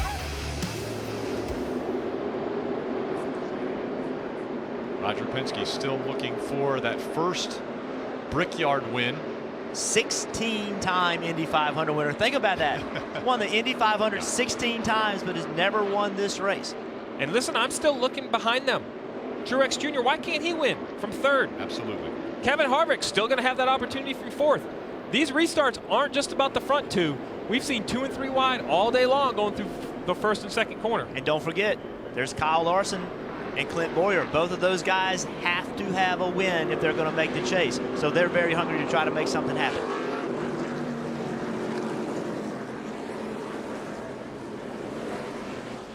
It'll be a 2-lap shootout. You see Kyle Busch waving his hand out the left side. So Kyle took the inside. I tell you what makes me nervous about that. That lined up the 22 and the 4. Kevin Harvick, if you go back and think about tandem racing where restarts were so important to be pushing each other, it was huge. Kevin Harvick was one of the best tandem racers that we had on restarts. They put himself in position to win a lot of those races because of his ability to push on restarts. Let's see if he can take advantage of that. And earlier in the race, the 22 got the lead from the outside on one of the earlier restarts. So I think the 22 doesn't handle bad on the outside, but all it's going to come down is up through the gears, get traction on the rear tires, try to get clear by turn 1. 2 of the best at restarts are on the front row. Joey Logano on the outside. Kyle Busch, the race leader, on the inside. The left hand out the window for Kyle Busch. Martin Truex Jr. getting the signal to go. Green flag back in the air. Not a lot of help for either driver up front. Kyle Busch with the advantage going into turn 1. He's going to make it stick. Clear. He has the lead through the short chute.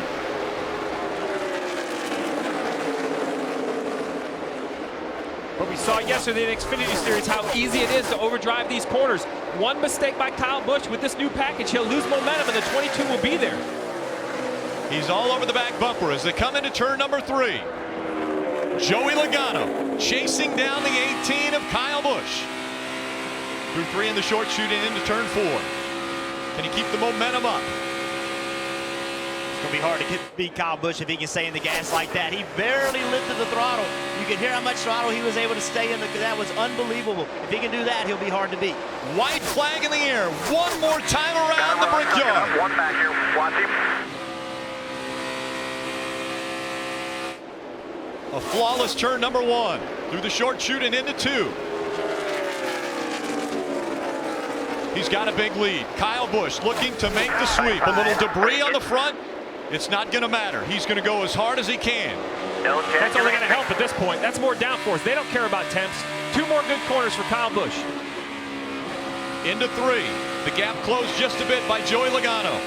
Right back into the gas through the short chute. Into turn 4. Now all Kyle Busch is going to see will be the flag stand. Fans on either side.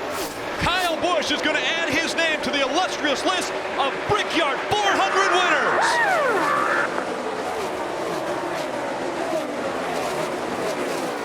I'm better than you, Kyle Busch. I haven't met him yet. I love you, brother. Great work, team. This is awesome. That's the Brickyard, my man. Nice job.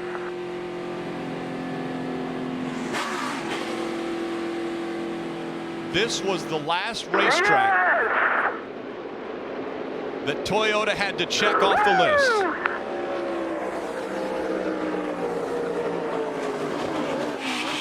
The domination continues. My life, Kyle Busch. Keep it up, brother. 4 of the last 5 races Kyle Busch has won in the Sprint Cup Series.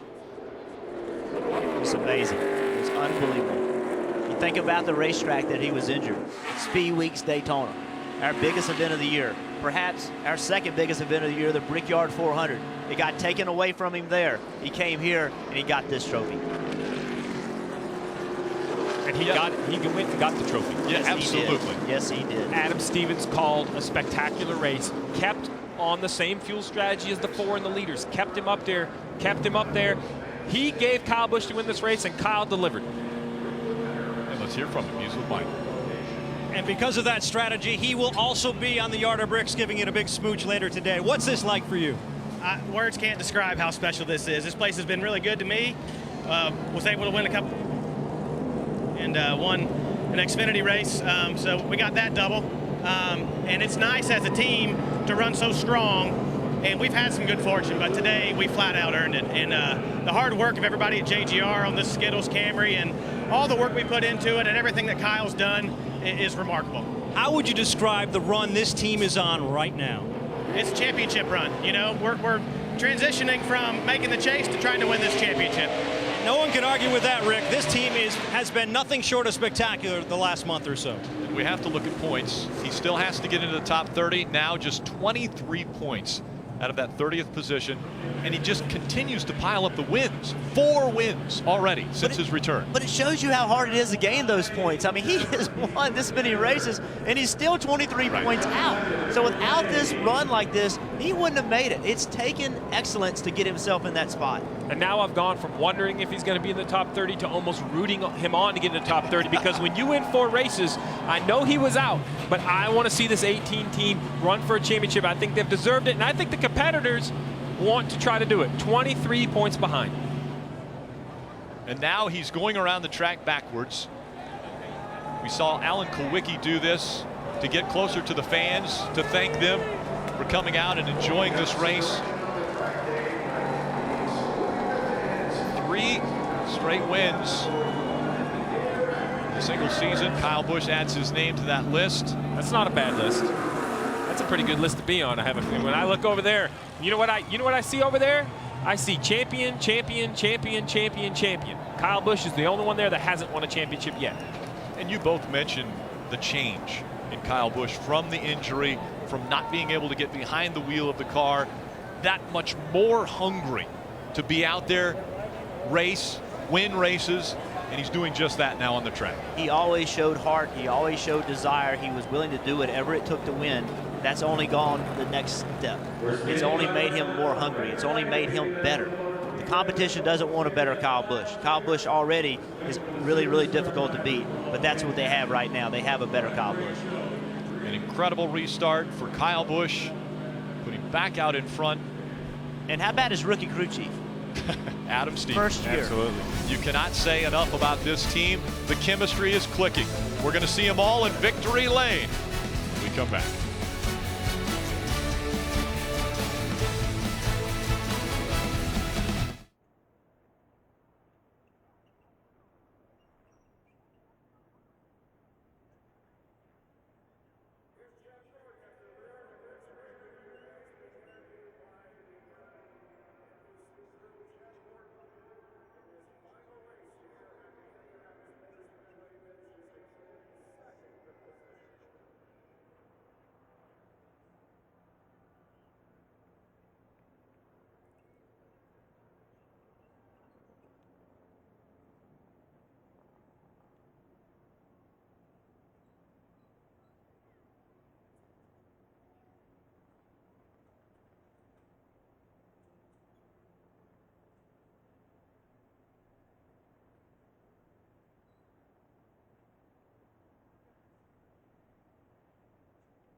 Welcome back to Indianapolis Motor Speedway, the Brickyard. We've been racing here since 1909. Over a century of racing. The history so incredible with this facility. Used to be a brick track, now just 1 yard of bricks at the start-finish line. As the celebration about to begin with the entire team in victory lane for the 18 of Kyle Busch. He was there yesterday, winning the Xfinity race. Exhausted after that race. It looks as though he may have a shot of adrenaline after winning the Brickyard 400. The team anticipating Kyle Busch climbing out of that Skittles number 18. As I mentioned, Toyota had never won at the Brickyard until today. Now they've won at every racetrack that the Sprint Cup Series visits.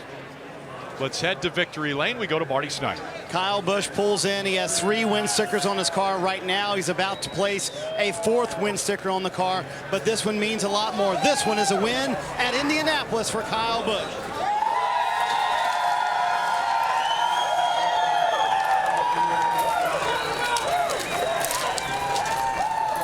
Kyle, you've won at Indianapolis. I know you took a moment to drive around the track backwards. You soak it all in that you're now a Brickyard 400 winner. I tried, man. I tried to soak it in. Oh, my gosh. I just can't believe this run right now. I just can't believe what's going on. But everybody's going to be tasting the rainbow tonight, that's for sure. This Skittles Camry was awesome. I knew you just get us out front, and, man, we could drive away. Our car was really, really good today. Adam Stevens and these boys, they dialed her right in again today, you know. So can't say enough about Skittles, M&M's Crispy, Interstate Batteries, Toyota. This TRD engine was awesome today, and Sprint, thanks Sprint, of course, Monster Energy and the fans. You know, it's really a treat to win here in Indy, and you know, I appreciate all the fans that I've got, all the fans that NASCAR has, and you know, Toyota has now captured a win at every single active NASCAR Sprint Cup Series racetrack. So that's pretty awesome for us to do that, you know. And again, can't thank this crew enough. Everyone at Joe Gibbs Racing, all the men and women there, you guys work so hard, you pour your hearts into it. Can't thank Joe and JD enough. Everyone that stood behind me this whole entire year, my whole entire career. Jeff Burton mentioned that maybe the injury might have helped you. Maybe it gave you a little perspective. You agree with that? It must have. I don't know. You know, I just think maybe I found my happy place. I don't know. You know, Happy Gilmore, he found his happy place and he just dominated at the end. You know, so maybe I found that too. But nothing better than being in victory lane. Nothing better than being in victory lane for one of the biggest wins of my career here at Indy. And sweeping the weekend even bigger yet. And just want to celebrate with my team, my wife, and my family. And there comes Brexton and Samantha in for the hug and the kiss, and it's always good to celebrate with the family. I want to ask you, though, Adam, Ted, we've transitioned now from a team trying to make the chase to a team trying to win a championship. You've gained 150 in 5 races, 35 today, now 23 out of the top 30. You agree with that? You're now a championship contending team? We're a championship contending team. We just got to be championship eligible, you know. So thank the good Lord for bringing me back when he did. Obviously, thanking him for all the success I've had in my life and where I'm at, my blessings and everything. But, you know, to get me back as quick as he did and to just persevere through all of that and to make up that deficit, you know, we're still continuing on. We still can't have bad days. And you know, it's just right now, I don't know that any of that matters. You know, I want to celebrate and bask in this moment here. I think the crew and a family wants to have a little celebration in victory lane here at Indianapolis. Kyle Busch, your Brickyard 400 winner. Dave? Joe Logano breaking it down with Todd Gordon. Got a hearty handshake from him on a race that was almost yours. Describe the final restart, Joey. Yeah, when you come here to Brickyard, it's all about the win. You throw caution at a win, especially in our situation, and you know, you try to just win the race and checkers or records, basically. And gosh, we had a good Shell Pennzoil Ford. Had a good restart. Had good restarts all day, but the last one was a good one. It's the 78. Got to Kyle and started pushing him. And once 2 cars hook up, we've seen that throughout all the restarts. So once they lock bumpers, they take so much drag off their cars, they're able to push ahead. And I wasn't able to do nothing there. And then got a good draft down the backstretch. And you know, I knew he was going to block the bottom. I didn't have a good enough run to get underneath him. All I can do is hope that he missed this corner and try to get underneath him that way. But I don't know what got into those guys lately. Jeez, I guess Kyle's back. But man, it's just it's so frustrating. Just so close to winning here at the Brickyard, and second hurts, but you know, I'm proud of this team, what we've done throughout this whole weekend here. We didn't unload very good, and we pushed hard, qualified second, finished second. Just no trophies for second. Obvious understanding of what it would have meant for Joey Logano. As we look at the unofficial results, Kyle Busch on an incredible run.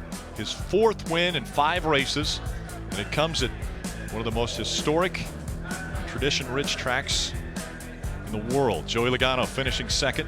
Harvick leading the race late, ends up in the 3rd spot. Yeah, we see here Ryan Newman recovered from a last place starting position to get all the way back to 11th. And Ryan Blaney, after a heartbreak 2nd place finish yesterday in the Xfinity Series, ends up 12th in the Cup car. Chase Elliott was 18th. Dale Earnhardt Jr. going through the grass in turn 1, finishes 22nd. Tony Stewart, so strong in qualifying and at the beginning of this race, ends up 28th. You see here on the 3rd page, cars that just didn't have the type of day they wanted. Eric Almirola, Trevor Bayne, all with damage. And in his final starts, as we go to the final page, Jeff Gordon is 22nd. Brickyard 400, and he'll finish 42nd after the damage early on. The chase grid looks like this. 4 wins for Kyle Busch. He's the asterisk at the bottom of the screen. Not for long, though. Only 23 points behind 30th in the points. If he gets to 30th, he will be added to the list of winners, and those 4 wins are going to give him 4 bonus points, or at least the bonus points as he gets into the chase when we get ready to start the chase. I mean, what really I see here is Jeff Gordon to Casey Kane, 17 points. Divide 4 people all trying for chase spots. Ryan Newman just keeps climbing himself up in it. That's what he did last year, got himself in points, gave himself a shot to win a championship.